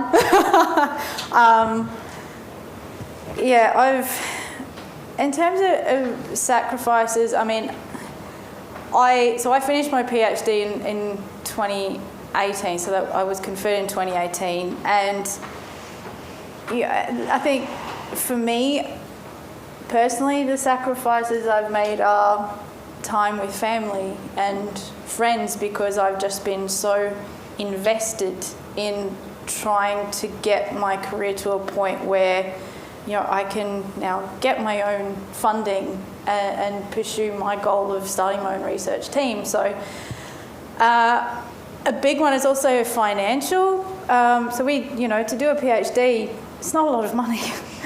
You know, I was thinking, okay, do I need to do paper runs on weekends to try and get a little bit more income? I was living off my mother for a long time. So, you know, we don't pursue PhDs, you know, for financial gain or anything like that. So there are a few, but it's all worth it in the end for me. For those of you who don't know, PhD scholarships are just under $30,000 a year, right? So you don't pay tax on it, but, you know, it's not a lot of money. Anya, do you want to talk about... if I might jump in on this, and I totally agree with what Alice was saying.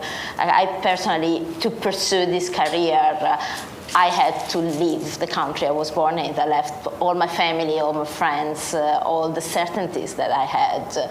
And particularly during COVID, it's been quite a big sacrifice, because when my family was there and everything was going rampant with COVID-19, the fear was devastating. But at the end of the day, I think what we get every day from doing something we are so passionate about, it's worth all the sacrifices. Michael, can I add something to that as well? Because often, I mean, we know as a research community that there are sacrifices, but I also want to point out that, I mean, I did everything they tell you shouldn't do during a PhD. I moved interstate twice. I had 2 children during my PhD, but I also have lupus, and I was diagnosed with lupus in the first year of my PhD. And I look back now and think, I don't know if I could have held down a career in those first 3 years after being diagnosed the way I was able to keep going with my PhD, because with PhDs come sacrifice, but often they also come flexibility and independence. So I wrote a lot of my PhD lying in bed, or in weird hours when it was convenient around my health and around small children. So I think that's a factor that, you know, often plays a part for some people in PhD world as well. It is possible you can have challenges through a PhD and still be successful. No, that's right. Yeah, I know a lot of people have been writing their thesis during lockdowns interstate. So that's... Did you want to talk about the sacrifices, particularly when you're a burgeoning clinical career, right? Yes, it's taking time away from that to... So I have found it very difficult to try and combine clinical medicine with a PhD. I think very few people do it successfully. and perhaps they don't have 3 children to look after. I do think though, and this speaks to the first question, I think it makes me a better clinician. I really do. And I think certainly more curious, more thoughtful, I think. And I think, so I think the sacrifice does bring great reward at the end. Yes, I think opportunities have passed me by whilst I've been doing my PhD, but I think it'll open more doors ultimately, and certainly I think it makes me a better doctor. It's just a personal opinion, but yes. So I don't think they're quite as separate as people think, I think. No.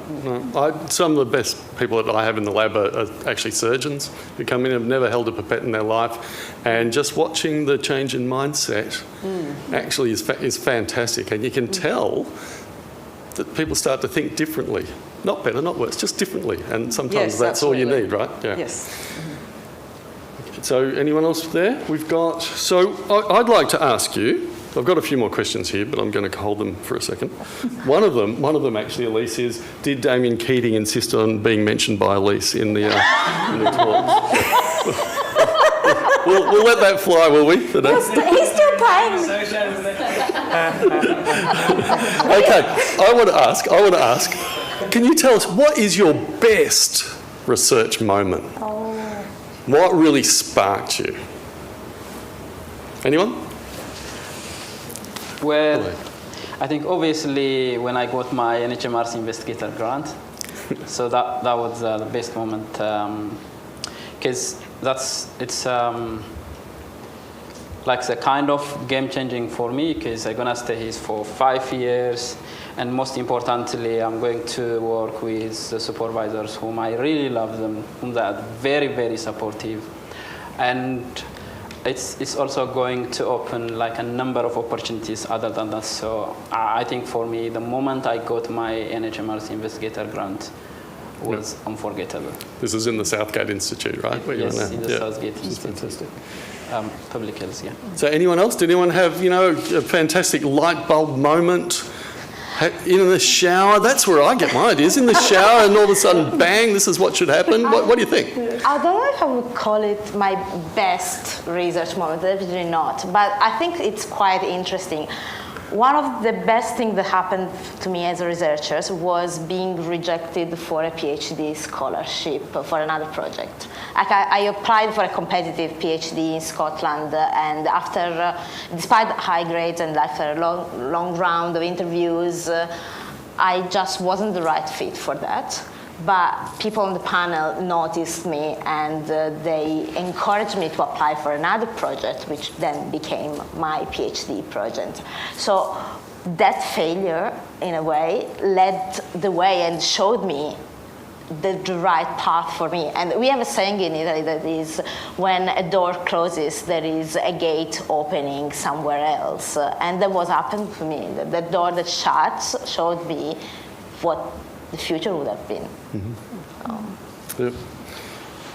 So we've got another question from afar, which is, how can general SALHN staff get involved in the lab or in the public health space? Anyone want to jump into that one? I'll put another hat I wear. I'm actually the higher degree by research coordinator for this college. And so I would always add the plug here. I know this is perhaps not specific to all general SALHN staff, but if you are interested, and if you have a question, or if you have a general area of interest that you think might be an idea for a PhD, come and talk to us. You don't have to have a fully fledged, fully planned PhD or master's idea to think about research. You can just have an interest that can evolve into a research question when you start speaking to different supervisors. So if it's a research pathway that you're interested in and you're already SALHN staff, please reach out. We're always happy to talk, and the pathway to a research degree is often less complicated or less complex than perhaps people think once you've got the information. So that's probably my piece for that. Michael? Yep, thanks. I might add to that, Michael, the early and mid-career academic community of practice is also really open to engaging with junior clinicians, if they are interested in academia and particularly in research, we can be your connect between a research lab if you're interested in doing some research. So I'd encourage you to get involved with all of that and just reach out to us. Yeah. That's very true. And the reason for Research Week, of course, is to build the culture of research across the campus and particularly within SALHN, and to ensure that everyone from the clinicians and the scientists to the allied health specialists to the cleaners, everyone has a sense of curiosity and everyone wants to make this place work better. And so we all go through this continuous improvement process. So let's talk to each other. Let's make that happen, right? It's all about communication at the end of the day. Don't be shy to tap a scientist on the shoulder and ask them what they're doing and see if you can get involved in it. I say that to everyone at home. Yeah, that's the place we want this to be. Yeah. Question in the audience.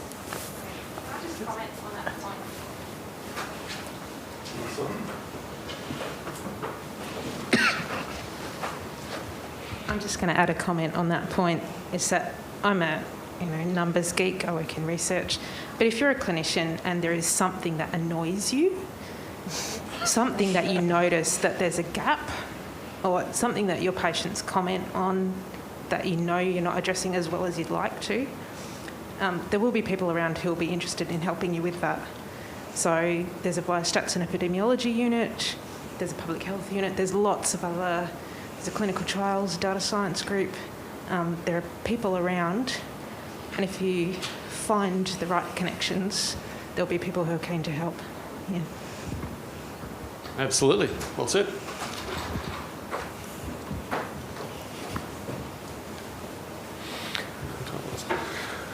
Okay, now I want to talk about mentors. What's the value of mentors? Can you tell us about any particular people, and you don't even have to name them, but the value of mentorship and where you see yourselves becoming mentors as you go on. Amy, you told us about students just before, and you're right. It's having a really talented group of young people around you that stimulates you as a researcher as well. But tell us about your mentors. Go, yeah.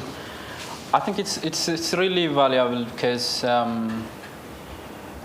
like the scope of mentorship is just beyond telling about the research. Like if I take mine from the very beginning, like my PhD supervisor is now my mentor and my supervisor currently. So I can see myself that I'm improving how to communicate, my scientific findings.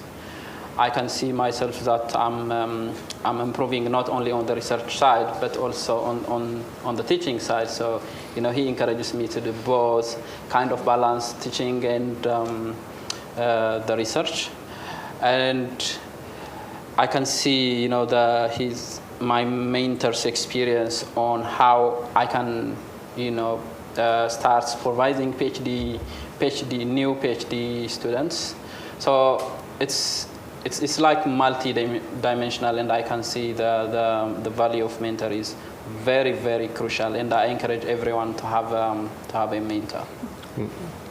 Fantastic. David, do you want to talk to that? Because it sounds like you've been swayed from your course to research. What do you want to pursue that a bit more?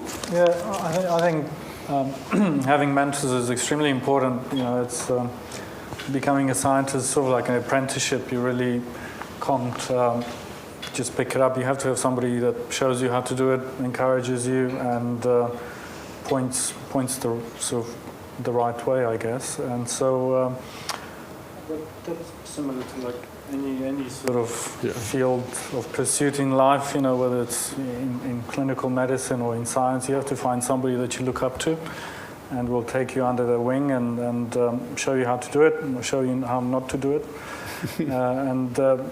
That's the whole point. You sort of need somebody to guide you, and at the same time encourage you to think for yourself, so that you can expand on what's happening. So yeah, I've certainly had several people that have been, quite inspirational to me and have encouraged me to pursue a PhD in the first place, and then also have been quite supportive when I did change course, midway through my training, and decided to be a bit more research oriented rather than clinical. And I just wanted to say, we've mentioned this, like it's a little bit hard to be a clinician and do research, and I think that's true, but I think it's extremely important to have clinicians and scientists interact with each other. I think this is especially true in our lab, where we work with surgeons who provide us with bits of human gut from operations that allow us to actually do the research. It's extremely important. Obviously, without that, we wouldn't have any data. At the same time, I think, scientists can focus their entire life on a single enzyme and get very excited about it, and it may not be clinically relevant. So you actually need to ask the right questions. I think when you are looking after a patient, you actually know what's important, what the problems are that the people present with, and I think that's important when you're actually doing research in the health system. You need to ask the right questions that are clinically relevant and will, potentially help to translate the data from the lab onto the wards. I think that's quite important. Yeah. So I think you've touched on a question that's just come in actually, which is if you could change one thing about research culture, what would it be? So you've talked about that kind of narrow focus to the broad one. Anyone else want to look at research culture? What do you think, folks? I think globally there's still an element of competition, which, it shifts a little bit. But I mean, essentially I would love everyone to just, perfect world, great. But, the power is in working together and collaborating rather than fighting our battles alone. And I think that's where things like, Research Week can help with that. If we have a community that works together and collaborates and extend our network so that we build it even bigger and work together on problems rather than, battling it out. But money makes it competitive, doesn't it? It does, yeah, that's it. So you need to have funding to do research, and you need to have an edge over that group, so you get, which is an unfortunate situation, isn't it? I mean, if we were all putting in NHMRC, we're all competing against each other anyway, so that sort of breeds in this competitive nature and culture, which is a really hard thing to tackle. Oh, you're right. I mean, you hear about some institutes where people opposite the corridor, like labs opposite the corridor, are battling each other because they've been set up that way. I kind of hope that's not the culture we have here. I hope we have a much more collaborative culture here. I'm not aware of that sort of setup at Flinders. I think we're seeing a shift in what I would say I would change, and we're certainly seeing it in, it's something that I think we do quite well here, but in more broadly and in specific disciplines, there's this sense of elitism that as scientists, people talk to other scientists, and this perception that, knowledge is this powerful thing that if you can't access it, then maybe you're not supposed to be part of the club. And I think if I would encourage, and I do encourage my students, I say, be the scientist that anybody on the street can understand what you're saying and take something away from. Trying to sort of disentangle science and knowledge advance from just being an institutionalised thing, and recognising that we're as good as we can help people understand what we're doing. We can generate knowledge, but if it doesn't make sense to the clinicians that are using it or to the community that engage with it, then, we ask ourselves, what are we actually here for? So I think we're making really good progress towards, tearing that down a little bit, but, constantly checking ourselves and making sure that we are accountable to the community that fund us rather than just creating science for science sake. I think that's a big thing. Yeah, so that's right. I think that's so important because, I think a lot of things with this COVID have, shown us that people tend to believe weird things, and it'd be really nice if we could compete with Facebook and Twitter and so on rather than my perception of the scientist being at the lab bench, being a bit of a recluse and, not wanting to see the light of day. That certainly has to change, and I think it is changing with the sort of younger generation being more active on social media trying to combat the sort of epidemic of disinformation. I mean, so Helene's touched on that in AIDS and AIDS therapy in Ethiopia, right? You're seeing a lot of that play out with the anti-vax campaigns and things like that here. Helene, do you see a lot of overlap? Do you ever get involved in those sorts of conversations?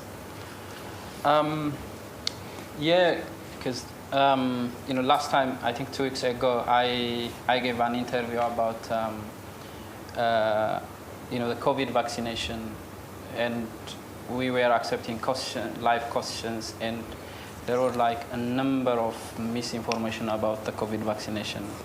And it wasn't just only in COVID. And the same thing when I start researching about HIV, there were a number of misconceptions, and those are the barriers that people are not getting the treatment. So that's why, in relation to your previous question, I wish I could change, the conception of research findings by policymakers, particularly in developing countries.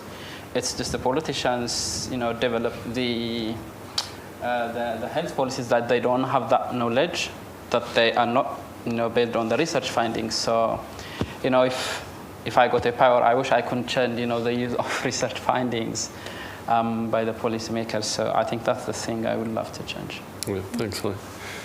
All right, so we're towards the end. I've got one more question. I've got a lot here, but I'll spare everyone.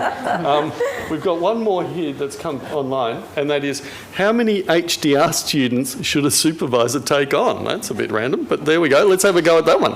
How many HDR students per supervisor? You've all recently done not so recently done PhD, some of you. What do you think? You say 3? The answer probably is it depends, because it depends on the context of the group, it depends on co-supervision arrangements, it depends on data availability, it depends on capacity. But my rule of thumb has always been, if I can't give an hour a week per student, then there would be too many students, right? Students need our time, they deserve our time, and if we're overcommitted to students, then are we really giving them what they need to progress? I think it's a very rough personal rule of thumb, but that does differ by discipline, and it differs by group, it differs by the content that people are researching, and what supervision looks like in a wet laboratory, I wouldn't know. Mine's very much kind of community based. So I think, that's a question that if you're thinking about doing a PhD, you should ask your potential supervisors, how many students do they have? How many do they think they have? How much time can they give honestly per week?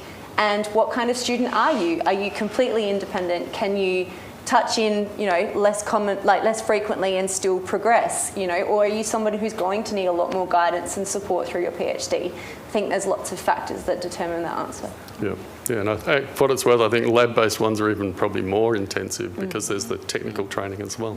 But also funding, it can be an important factor in wet lab supervision, because you need to ensure that consumables, services, and they are all covered during the whole duration of PhD. So I guess that's another factor that should be considered. Yeah. Economies of scale. All right, well, I think we've come up for time now. So I want to thank everyone out there for their questions. I want to thank the audience here for their questions and you all for your attention. I particularly want to thank our wonderful panel. Let's give them all a round of applause. And thanks once again to the Foundation for making this session possible and for supporting our early career researchers. Thank you. Thank you.